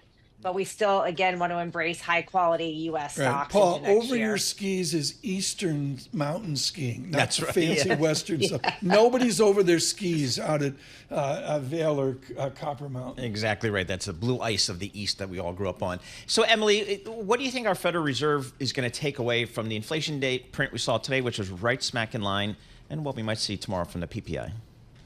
Yeah, so if you look at what the bond market is pricing in, we saw the probability of a December rate hike shoot up right after the CPI report to about 98%. So I think we're going to see the Fed cut. I actually want to say hike because it does seem odd that the Fed is cutting in this environment where inflation is still not back down to the Fed's 2% target. When a duct tape banana is selling for $6 million, it doesn't feel like the Fed should be cutting. So I almost have to correct myself every time I say it. But I think they will go ahead, given that, the Fed funds rate is too elevated in their view, given the level of inflation today. But I think 2025 remains in question. And I think there's probably a pause as we start the year, and then we'll have to see how the data come in. But I think December's a lock at this point. So with that backdrop there, on the fixed income side of the world, are you taking credit risk here? We're not, just because high yield bond spreads are so remarkably tight. We're sitting at 260 basis points above treasuries. There's only ever been a couple of times where spreads have been this tight. 2007 and 2021 were really the last time we saw this. So it's hard to see much value. It's hard to see investors really getting rewarded for taking risk down in the credit spectrum. We do have a core plus type positioning in our outlook. We like things like investment grade corporate bonds, mortgage-backed securities, treasuries. We would sprinkle in a little bit of credit there with an active manager, but broadly it's a boring bonds that I think can do some more heavy lifting into next year. Emily, the official Tom Keene radar is up, and I'm not talking about the Red Sox inability to do anything while the Mets and the Yankees bring in value. I'm talking about double-digit earnings growth. That's not the way the world works. Do you have forget about 13%. Do you have a confidence in 10% earnings growth next year at John Hancock? I think there's parts of the market that can deliver on that. Of course. But I think Oh, come on. Microsoft's going to deliver. Next. Yeah, exactly. But yes, the bar is high. On top of that, we're sitting at 22 times forward earnings. We just wrote our outlook for next year, and we started by saying, let's just celebrate what just happened over the past 2 years. We just got almost a 50% return out of the S&P 500. all of that was on multiple expansion. In fact, earnings per share for the S&P 500 are now lower than they were a couple of years ago. So we've got to take stock at the fact that we've seen this incredible multiple expansion. So I don't think we get more of that into next year. I do think we could see decent earnings growth, but again, 15% is a high bar. So we're coming into the year at a really tough starting point. I think you can be very selective and get areas that are going to deliver on that. We still like US over international. We still like quality. We're looking at mid-cap stocks to sort of protect against the valuation risk that's inherent in larger cap companies. But I do think bonds have more value in them into next year, given this backup in rates that we've seen and the fact that the bond market's just not sniffing out some of these more disinflationary trends that we're seeing. Emily, did you and your team up there at John Hancock, did you change your investment thesis, outlook, expectations, given the election and kind of maybe how policy may change beginning in January? We haven't. We think it's a really tricky way to invest. You can do it on a tactical basis. We looked back at the 2016 playbook, for example, and we saw really similar moves. Things like regional banks surging. They were up about 40% after the 2016 election based on this idea of more deregulation, more pro-cyclical policies, tax cuts, et cetera. Small cap equities similarly surged. There was a massive backup in 10-year bond yields. Those moves lasted for a month, maybe 2 months, but then they faded and those trades moved sideways. So we want to be really careful about some of the knee-jerk reaction that we've seen to the results of the election. I have never used the word potential more, potential this, potential that. We still don't know. So we want to be mindful of those moves, and we want to look at the fundamental backdrop. We want to look at the macro backdrop as really being the key inputs to cross-asset positioning. Emily, got to run. Got to get you in longer next time. Come down to New York, and we'll do that. Emily Rowland with John Hancock. Boston, good morning from Mount Katahdin down to Block Island this morning. I got a headline, Paul. You're working this better than me.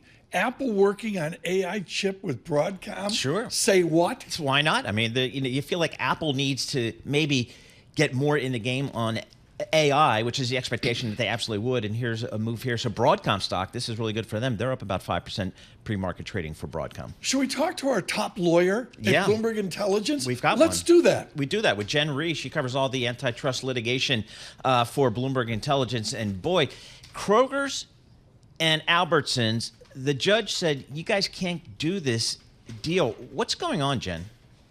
Yeah, I mean, I think this was widely expected because for anybody that went to that trial, it was pretty clear that there were some big problems with that deal in many local regions in the United States.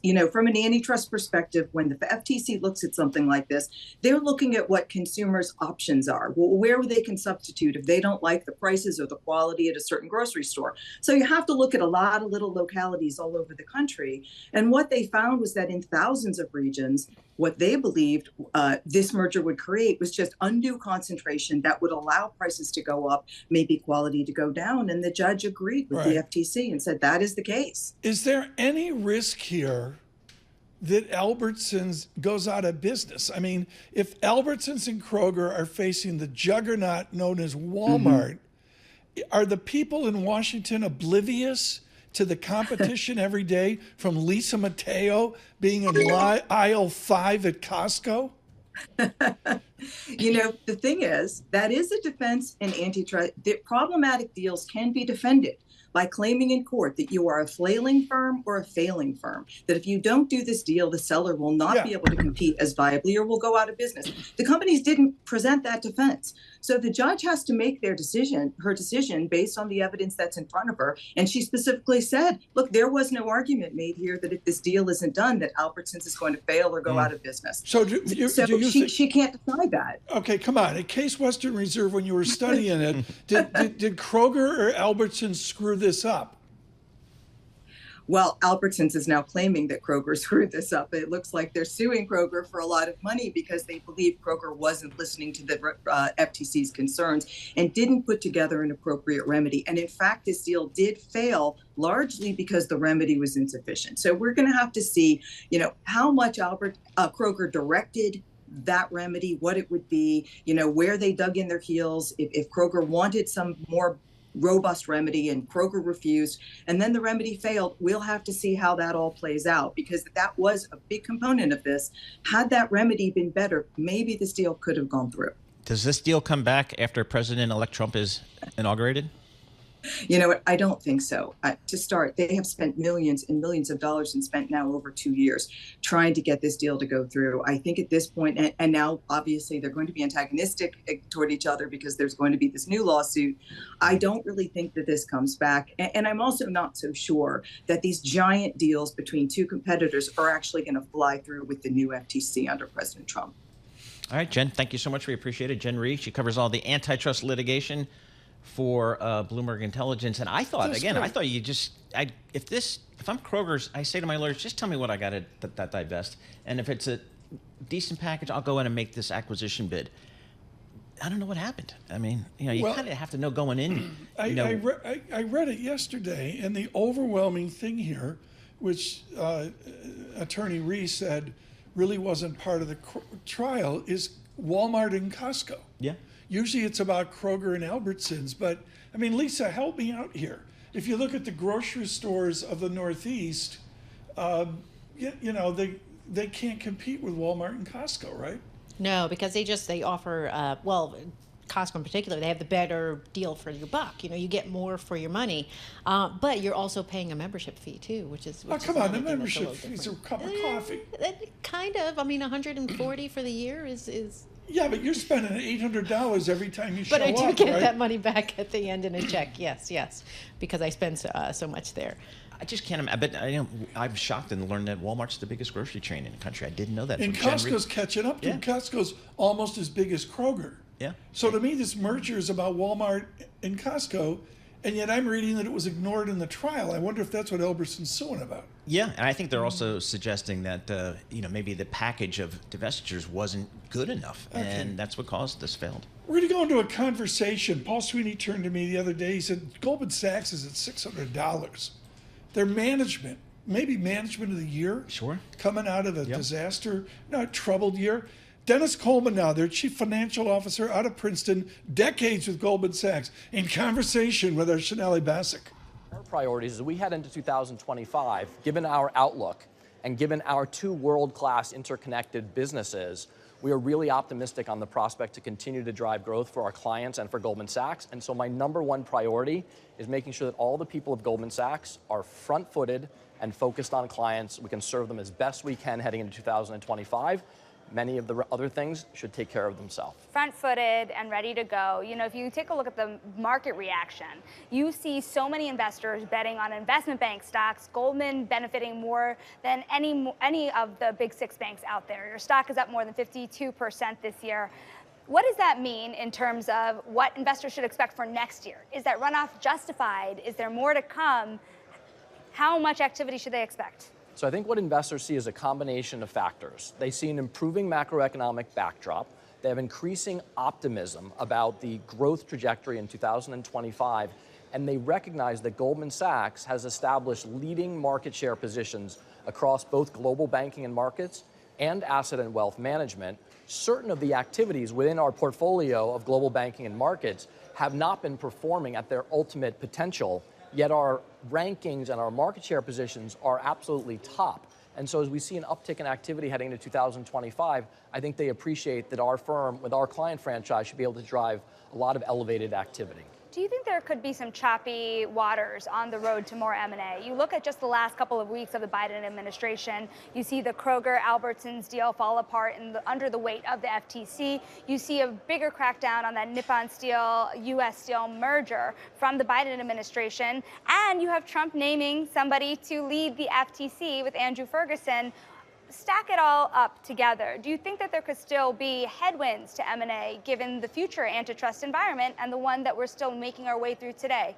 So I think we've seen some sustained growth in M&A activity, moving towards sort of the average levels of activity over the last 10 years. There have been a number of headwinds to the unlocking of the ultimate quantum of M&A activity over the course of the last year. I think with Ferguson's nominee, there could be a new direction at the FTC. He obviously, as a sitting commissioner, dissented with the current leadership on a number of cases. And so we could see a more favorable environment heading into 2025 that could actually spur more by way of CEO confidence and in turn unlocking more investment, more activity, and provide a more favorable strategic backdrop. Now, what is it that you're preparing for? We've had bankers tell us, investment bankers across Wall Street tell us they're preparing for the return of the mega deal. Do you think big ticket, more than $50 billion deals can come back at scale? So we historically have the leading market share in both announced and completed M&A over many, many, many years. And a big part of that franchise is doing some of the biggest deals as they present themselves for opportunities. As we move into 2025, given where the markets are, given the backdrop, given the quality of our client franchise, and given the level of engagement that we've seen post the turnover in the administration, we are optimistic about the prospect for more deal flow. And in particular, we see through our business inquiry coming from clients for more by way of capital committed financing transactions. That is in and of itself a signal for a different type of transaction and a different level of activity. Dovetails very well with our capability set, and I think is reinforcing of the prospect for more deal activity. You know, it's interesting. As I sit here with you today, you also had that CPI report and an inflation report that did drive yields lower. But when you look across the horizon, you are looking at a lot of uncertainty when it comes to the interest rate outlook from investors. How much can that throw a wrench in the activity for next year? Are you worried about the direction of interest rates, especially if tariff policies were to drive inflation higher? So interest rate policy is obviously a really big piece of the equation. Overall level of interest rates coming down. Notwithstanding the CPI print this morning, I think we're still pricing a greater likelihood of a 25 basis point cut into the end of this year, the December meeting. As we head into 2025, there are some uncertainties. We'll have to see what types of policies present themselves. We'll have to see how the economic growth continues to unfold. There currently are more cuts priced into 2025, but that type of environment where you have rates coming down, you still see sustained levels of GDP growth, unemployment under control, that is a favorable backdrop for ongoing levels of deal activity. So do you worry at the end of the day at all about the necessity for an interest rate rise even next year, or do you think that wouldn't even be on the table? I'm in the business of worrying about a lot of things. As a CFO and as a CFO of Goldman Sachs, we see risks in many different places. So we're always focused on sort of counter consensus moves that could occur. But I think the consensus that we're seeing in the way the markets are pricing things and what we're seeing from our clients and based on their own behavior, for the time being, the base case expectation is for an improved and benign backdrop. But of course, the unexpected things can happen and we need to be prepared for that.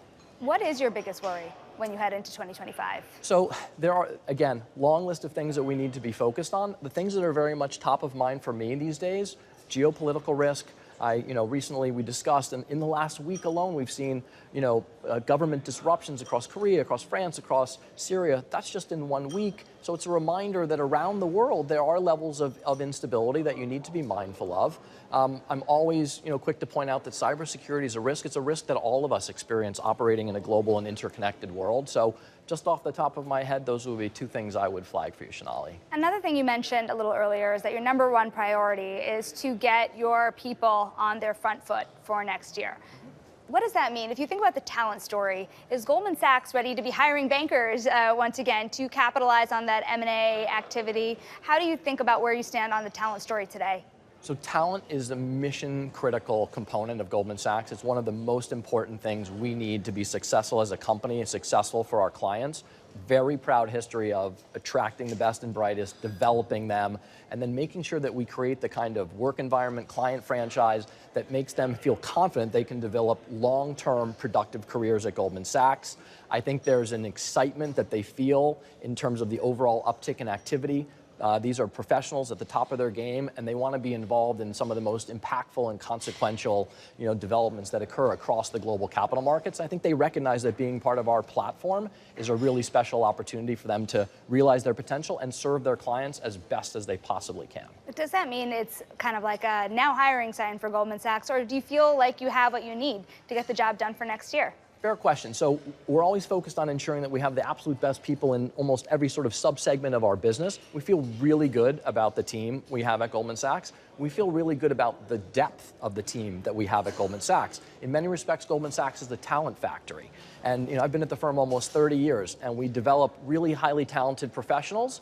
At some point, they leave the firm, and then there's another professional that steps right into the shoes and carries on the strength of our franchise in a really positive fashion. A little earlier, we were talking about how Goldman stock has risen well over 50% this year already. You know, what's going to drive the next 50%? Because you think about those drivers for your stock. Is it the M&A story? Is it that push into asset and wealth? What should investors be hanging their hat on? So our story at this point is pretty simple. We have two world-class businesses, both of which are positioned to grow into 2025. On the global banking and market side, the piece of the puzzle that we could see incremental growth unlocked would be through ongoing capital markets activity, and particularly capital markets activity that is connected to strategic activity. So less by way of plain vanilla or refinancing activity if you think about the debt markets, and more change of control or deal-related activity, which is something we're particularly good at doing for clients. We can see more of that activity. That will propel growth across that segment. We have a global broad and deep FICC and equities business, leading positions in the equities business. Number one, top three in FICC, covering the whole globe across products. That remains an attractive opportunity set for us. And the big growth engine for the firm sits within asset and wealth management, where we've communicated publicly we expect to drive top-line revenue growth, high single digits, across the durable revenue streams of management fees, private banking, and lending. And our optimism for that is unchanged, and we continue to drive margin improvement towards our mid-20s targets and unlock better returns. How much will lighter regulation make a difference for you, with the expectation that things would be lighter under a Trump administration? Should we have lighter regulation, which I think is our expectation? I think it's the expectation of the markets. That can just reduce sand in the gears of activity across industries, across the globe, give people more confidence that they can actually go out and try to affect strategic change that they need to grow their business. That should catalyze more activity across our franchise. We and the whole sector should be beneficiaries of that environment. Dennis, thank you so much for joining us here at your conference. Of course, this is the Goldman Sachs Financial Services Conference. That is Goldman Sachs CFO Dennis Coleman. Sonali Basak, thank you so much. Greatly appreciate that. We're the Chief Executive Officer. What we're going to do here to get all the time we can is go, when you get a new office at Stanford University, you know, it's like living large. I mean, it's like gorgeous out there. I know, perfect. Her public service to this nation has been extraordinary. We're going to squeeze in a couple minutes here with Elizabeth Economy, and then she will join us in the 9:30 after we get the markets open with Lisa Mateo. She has just served Secretary Raimondo at Commerce, but far more before that, she served all of us with absolutely definitive coverage of China. Her third revolution is a definitive cover-to-cover read on President Xi. Elizabeth Economy, now at Stanford University. Dr. Economy, thank you so much for joining Bloomberg Surveillance. What is our intelligence on Beijing? Is it general sense? Do we know what's going on with the Chinese leadership? I think we have a reasonably good idea of where Xi Jinping wants to take the country. If you're asking, do we have good visibility into the inner workings of the Standing Committee of the Politburo, the top 7 people that rule the country? I'd have to say the answer is probably not at this point. But I think we have a fairly clear sense, both in terms of what China's doing at home and its foreign policies, about overall directionally where Xi Jinping wants to take the country. How is their military projection? I mean, from the budget standpoint, and we can talk about deflation in China and the capitalism or non-capitalism of China, but the fear, the arch fear across all, including the South China Sea, is their military projection. Are they funding? Are they a defense? Are they an offense juggernaut? No, absolutely. I mean, they have the largest military in the world. Their Navy is now larger than ours. You can see with the activity that they've been undertaking over the past, 6 months, sort of accelerated military activity in the Taiwan Strait, in the South China Sea, very aggressive. And I think this is all part of, one of Xi Jinping's major sort of directives is really to reclaim the territory that he considers to be Chinese sovereign territory.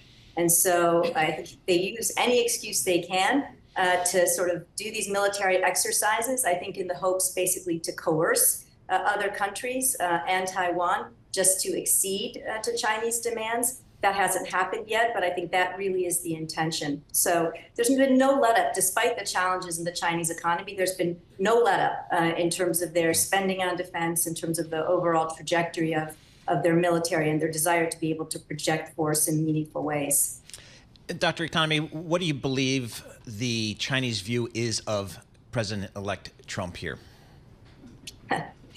So I think, look, there are as many, views in China about President Trump as there are in the United States. I think there are people who welcome President Trump for a range of reasons. There are people who are kind of, MAGA Chinese who like the president's views around values, or at least the views that were expressed during the campaign around values. There are people who think that President Trump is going to be good for China because he's going to pull the United States, back out of a number of international institutions, things like the World Health Organization or the Paris Climate Accords, and leave a lot of space for China to assert its leadership on the global stage. People who think that there are going to be problems between the United States and our allies because President Trump has a sort of more transactional approach to how to navigate our relations there. And so, we saw a lot of problems in the first Trump term with our European allies that China tried to exploit. I think they're thinking in those terms again. Are they going to have opportunities like that? At the same time, of course, President Trump has promised variously to level, 60% tariffs on, all Chinese exports, 25% tariffs, 10% tariffs. We don't know where, the number's going to land. We don't know whether it's going to be, whether the tariffs are basically, the threat of tariffs is basically a tool to get China back to the negotiating table. All of these things are sort of up in the air at this point in time. So a mix of views, I think, about what President Trump might mean for the country. A deserved 3-hour conversation with Professor of Economy, Stanford University. We're going to get the markets open here in less than 20 seconds. We're going to come back to Dr. Economy. Joe Mazzola will stop by quickly here for his views, and then we'll move forward looking at commercial real estate. This is what surveillance is about, Paul. Yeah, just I mean, it's been so busy today. We haven't talked about Duke incarnate word. Incarnate word. Big win for Duke today as well. Let's get these markets open. Futures up big. Lisa? And you got it. Opening bell report brought to you by JP Morgan Asset Management. Stay informed on today's fastest growing investment vehicle with the new guide to ETFs. Visit jpmorgan.com/ETF insights to learn more. All right, we are started. We'll start with the S&P 500 up about 0.4%, 29 points, 6,063. The Dow up 0.2%, 91 points, 44,333. The Nasdaq up 0.7%, 151 points at 19,838. The 2-year yield 4.10%. That's down 3 basis points. The yield on the 10-year, 4.21%, and that is down 1 basis point. At the open, want to check in with Macy's after it trims its outlook. It's down 10%. And finally, Broadcom up 2% and Apple up just 0.1%. That's after the report Apple working on an AI chip with Broadcom. That is your Bloomberg opening bell report. Paul and Tom. Lisa Mateo, thank you so much. Green on the screen again. We're following many, many different stories this morning. We continue with Elizabeth Economy of Stanford University. One of the chapters, Liz, in the Third Revolution, The Lion Awakens. That is the arch fear, bipartisan fear of America. You live this in real time with Gina Raimondo at Commerce. In the Trump administration, we assume that the lion awakens. How do we quiet the lion in the coming 4 years? I mean, I'm not sure that there's really a way to quiet the lion. I think there's a way to ensure that the United States, is the dragon, I guess, in the sense that, what I think our message should be is that we're still looking toward U.S. leadership on the global stage, right? And U.S. technological leadership and military leadership and leadership in the values domain. I think, to me, what we want to do is to run faster. I sometimes worry that we over-index on our defensive tools, and so that would be a concern, I think, with President Trump and, sort of the approach of just levying more tariffs. I'd like to see us invest more, in science and technologies. We're still waiting to see the science part of the CHIPS Act. I think that, to me, is what the United States needs to do, and not simply say, we don't want China to do this, stop China from doing that. Liz, you were 20-something, and you were at Michigan, and you changed the world where the river runs black on the environment in China. You, more than anyone, has been over there more often. GM just pulled out of China effectively. Is American investment dead in terms of JV or investment in China? It's not dead, but there certainly has been a precipitous fall off, and it's not just the United States. It's FDI into China overall. So our European partners are the same way. Asian partners, same thing. I think there's just a sense that China has not been welcoming to private enterprise. Combination of factors, things like the anti-espionage law, controls around data, the lack of information around what's going on inside the Chinese economy, right? The Chinese have been constricting the types of economic information that they're willing to share. And then there are Chinese, areas where China has just become far more competitive. And I think the car industry is a good example of that, where I think multinationals find it more difficult to compete. But China doesn't want FDI to drop off this way, but they're sort of caught, right, I think, in a bind because Xi Jinping isn't really willing to undertake the steps necessary to open the door back up to private enterprise, even in his own private enterprise. I think it's problematic. Exactly, and that's kind of where I wanted to go, Elizabeth. I mean, does President Xi, closing off his country to foreign direct investment and to just the world, it's not just technology, it's just broader trade, and is there real support for that type of policy in China? Well, I think, the way that Xi Jinping can drum up support for this, and so let me say, I think certainly not. I think, the private sector in China has certainly suffered over the past decade in some. I don't think there is a lot of support. There are reform-oriented economists who've tried to get Xi Jinping to, take his hands off the controls. So I think, no, I don't think there's widespread support, but I do think to the extent that China feels as though it's under assault from things like tariffs or export controls, that bolsters Xi Jinping's, argument for dual circulation, the argument that China can innovate, manufacture, and consume largely within itself. Again, Xi Jinping doesn't want to close off, he certainly wants China to export. And he wants companies to invest in China. He wants them to bring, high technology, stuff that China doesn't have, he welcomes. But he's also committed to making China, indigenously capable. What is your first, I think about Jonathan Spence holding court at Yale. What a privilege it would have been to be in that classroom. It's Stanford, among the elite cherubs, Liz Economy. What's your first message in the first lecture on Liz Economy's China? China has a transformative vision for the international system and for China's place within it. And the United States needs to step up its game. Good. Liz, we need another book. Get to work. She's working like a 4-hour work week out at Stanford.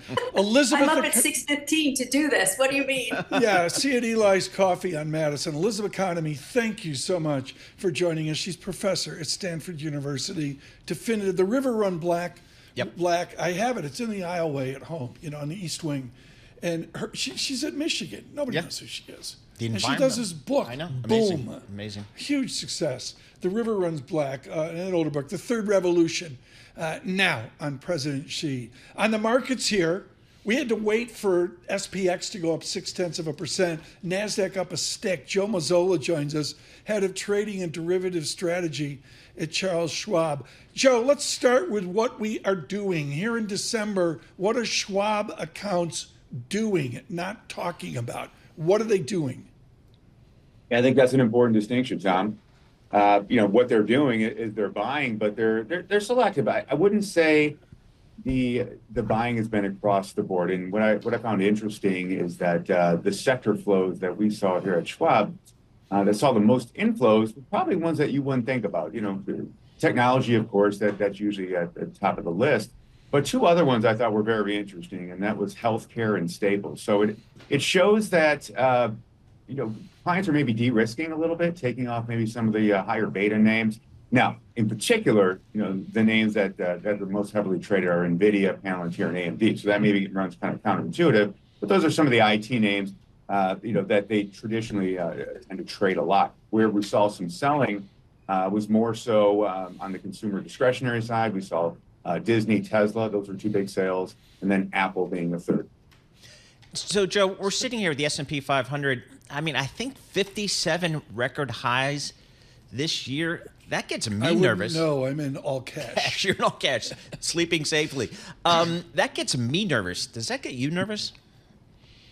But that doesn't get me nervous as much as when I look at the percentage of household equity. You know, right now, about households are holding about 60% of their accounts in equity, and that, I mean, look, it's good for brokerages, right? But at the same time, I wonder if there is some catalyst, some type of a drag or some pull down in the market. Where's that next leg of money coming from? I think, what we've seen specifically these last couple of months is I think retail's participated, but I think a lot of the money that's been driven into the market has come from the institutional side. And specifically kind of what we're seeing here is that, like I said, there's been a little bit of a de-risking, not necessarily selling. I mean, the stacks was up, right? But when you look at November and kind of the $200 billion of equity ETF inflows that we saw industry-wide, and at the same point, you're looking at a 5% move in the S&P 500 during that time. It does make you wonder, and it does give you a little caution. And I'll mention one other thing to that, guys.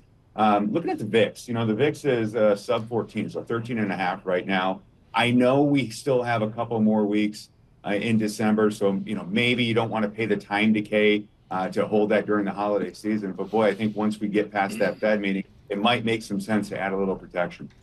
So, Joe, in 2025, what's going to lead this market? Are there sectors you're looking for to lead this market? Are there maybe some investment factors you're looking to lead this market? What are you telling your clients these days?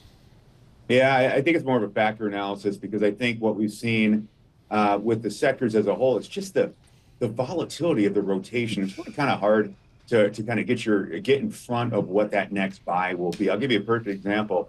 October, the biggest sale that we saw was in IT from our clients, and then in November, it's the biggest buy, right? So, you're going back and forth. And so what we would suggest for clients to do is, look at more of a factor analysis, keep an eye on things like free cash flow, keep an eye on things like, positive earnings versus negative. And I know that sounds pretty simple, but just take a look at maybe even something like the Russell. If you look at the big move that came out of the election, a lot of the gains in the Russell were by companies that weren't making money, right? So, some of those, the non-positive earnings. So we would say move up a little bit on that quality scale and look for earnings and look for companies that are generating free cash flow. Do you assume, Joe, are we in a time of exuberance?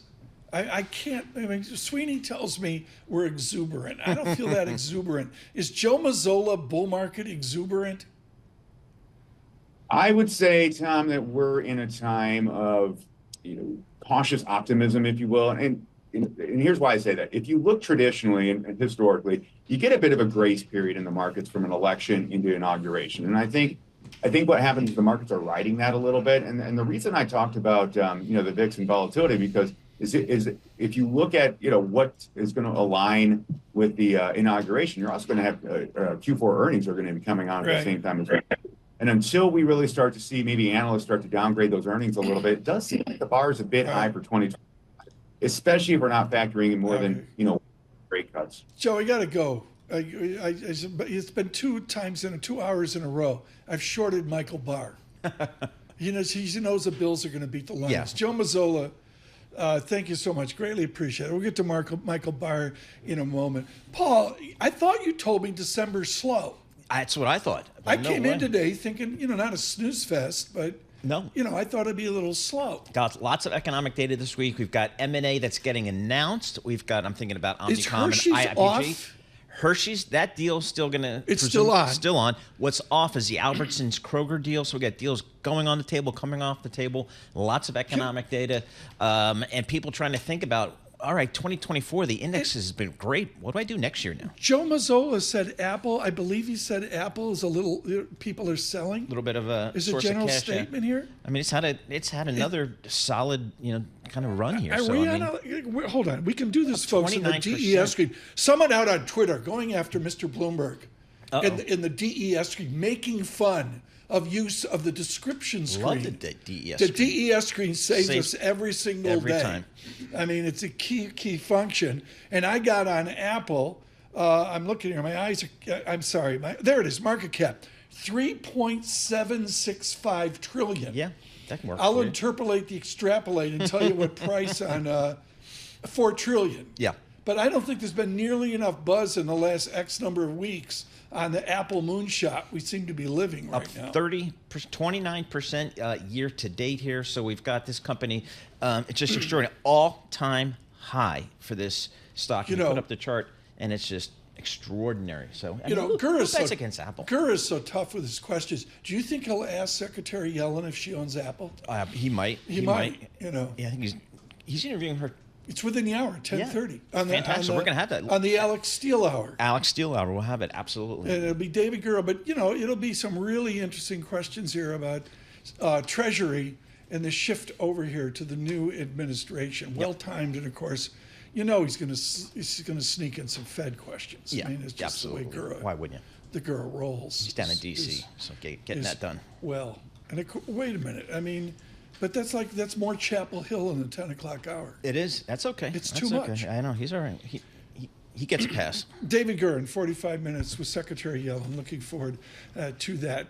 Okay, I can now speak. I can relax. The NASDAQ is up 1%, printing moments ago. 21,583 on the NASDAQ. These levels are killing me. Yep. Dow's lagging a little bit. SPX on fire. 6,068. From New York City, stay with us worldwide. Bloomberg Surveillance.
Markets, headlines, and breaking news 24 hours a day on Bloomberg Radio, Bloomberg Television, and the Bloomberg Business app. This is a Bloomberg Business Flash.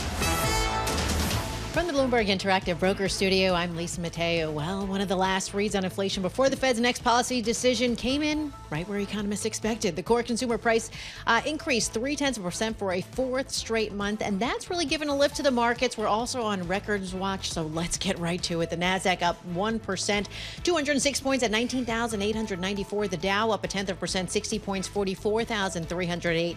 The S&P 500 up 0.6%, 38 points at 6,073. The two-year yield, 4.10%. That's down 3 basis points. The yield on the 10-year, 4.21%, and that's down 1 basis point. Want to get to Albertsons because we've been talking about it. Terminated its $24.6 billion merger pact with Kroger, filed a lawsuit against Kroger for breach of contract. So we have Albertsons up about 0.6%. We have Kroger up about 1.5%. And then you had Mondelez. It approved a $9 billion buyback. Comes after reports that the company was looking to buy Hershey. Mondelez up more than 2.5%. We have Hershey down 5%. That is your Bloomberg Business Flash. Paul and Tom. To be clear on this, and as usual, I'm behind. It's not Lisa's fault. Is the Hershey deal done? No. Just announced. It's announced. Yeah. Okay, so they're going through with it, even with a share buyback. Oh yeah. This is not the way it used to be. Well, it's an all-stock deal for Mondelez, so they got to make sure their stock price stays higher. So they're going to do this buyback. Okay. So yeah, it's not bad. They declared a dividend. Yep. Okay. So, can we talk about something stable? Let's do it.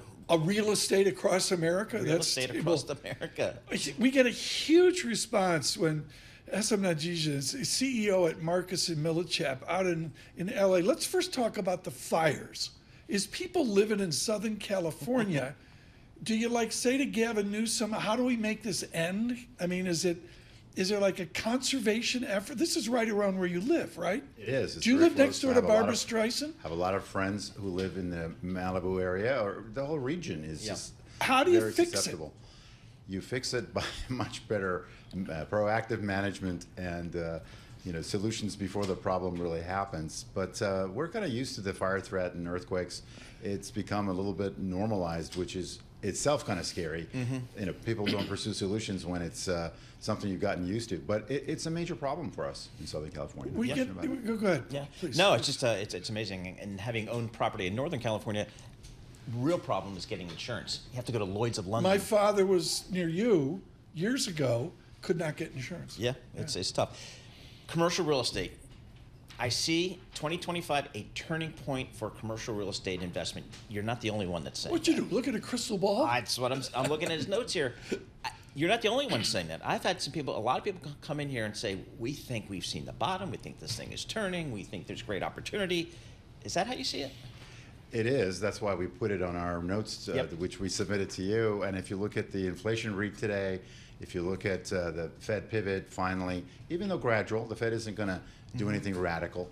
The fact that the 10-year is come back in a little bit. We've had steady job growth, but not too much job growth to cause inflation concerns. You've had 2 years of price corrections. Commercial property values have adjusted by, on average, 20, in some cases, 30%.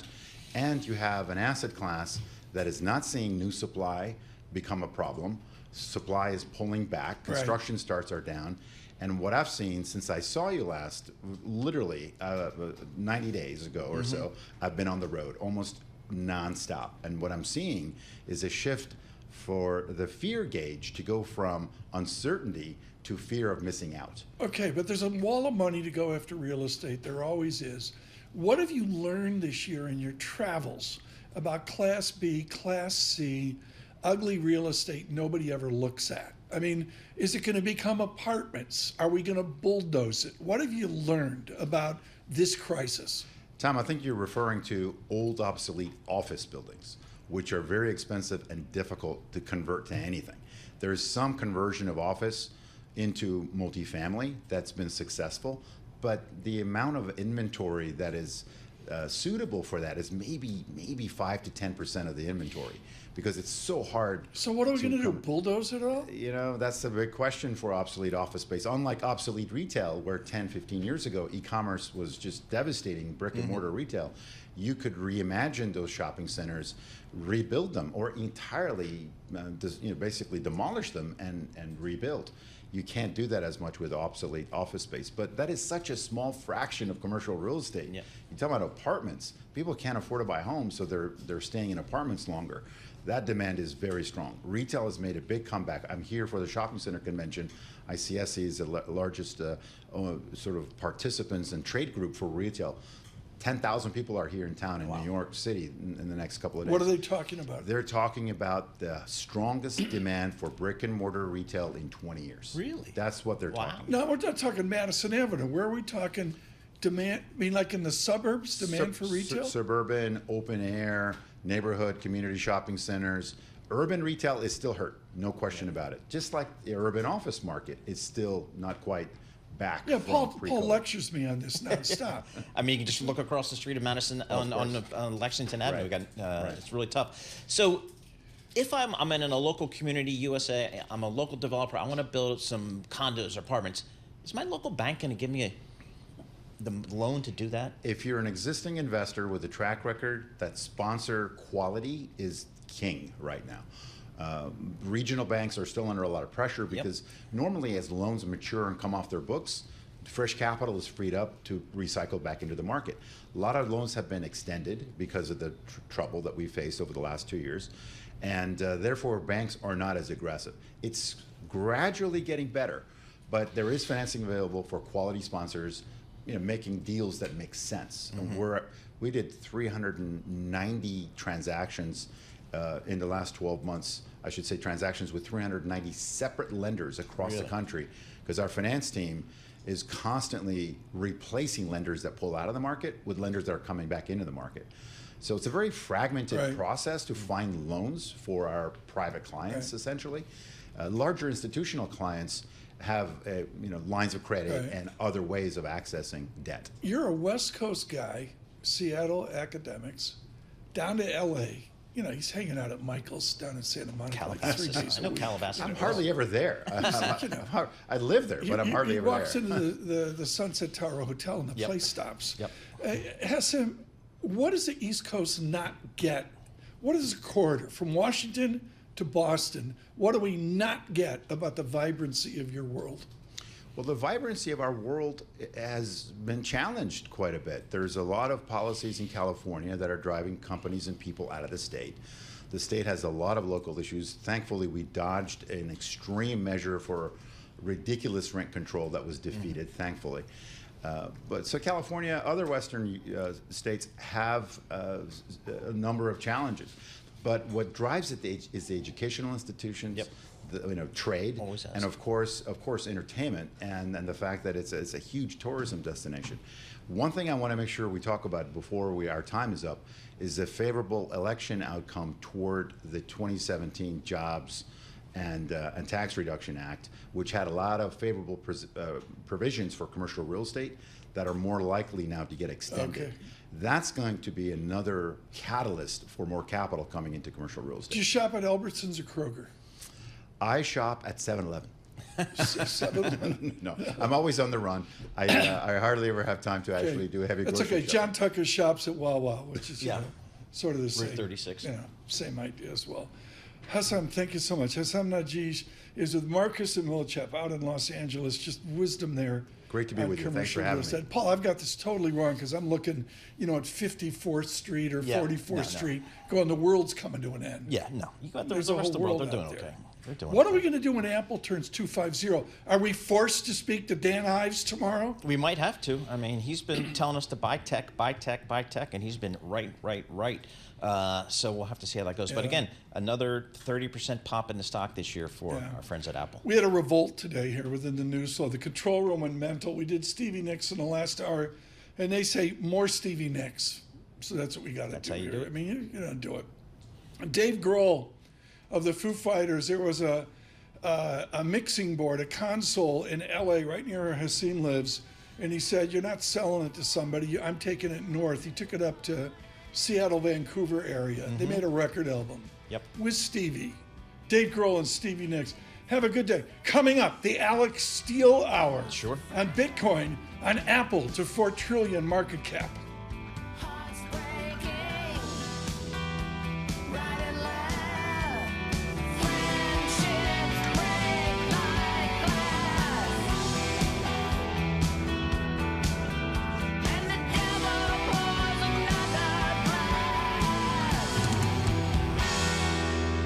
So easy.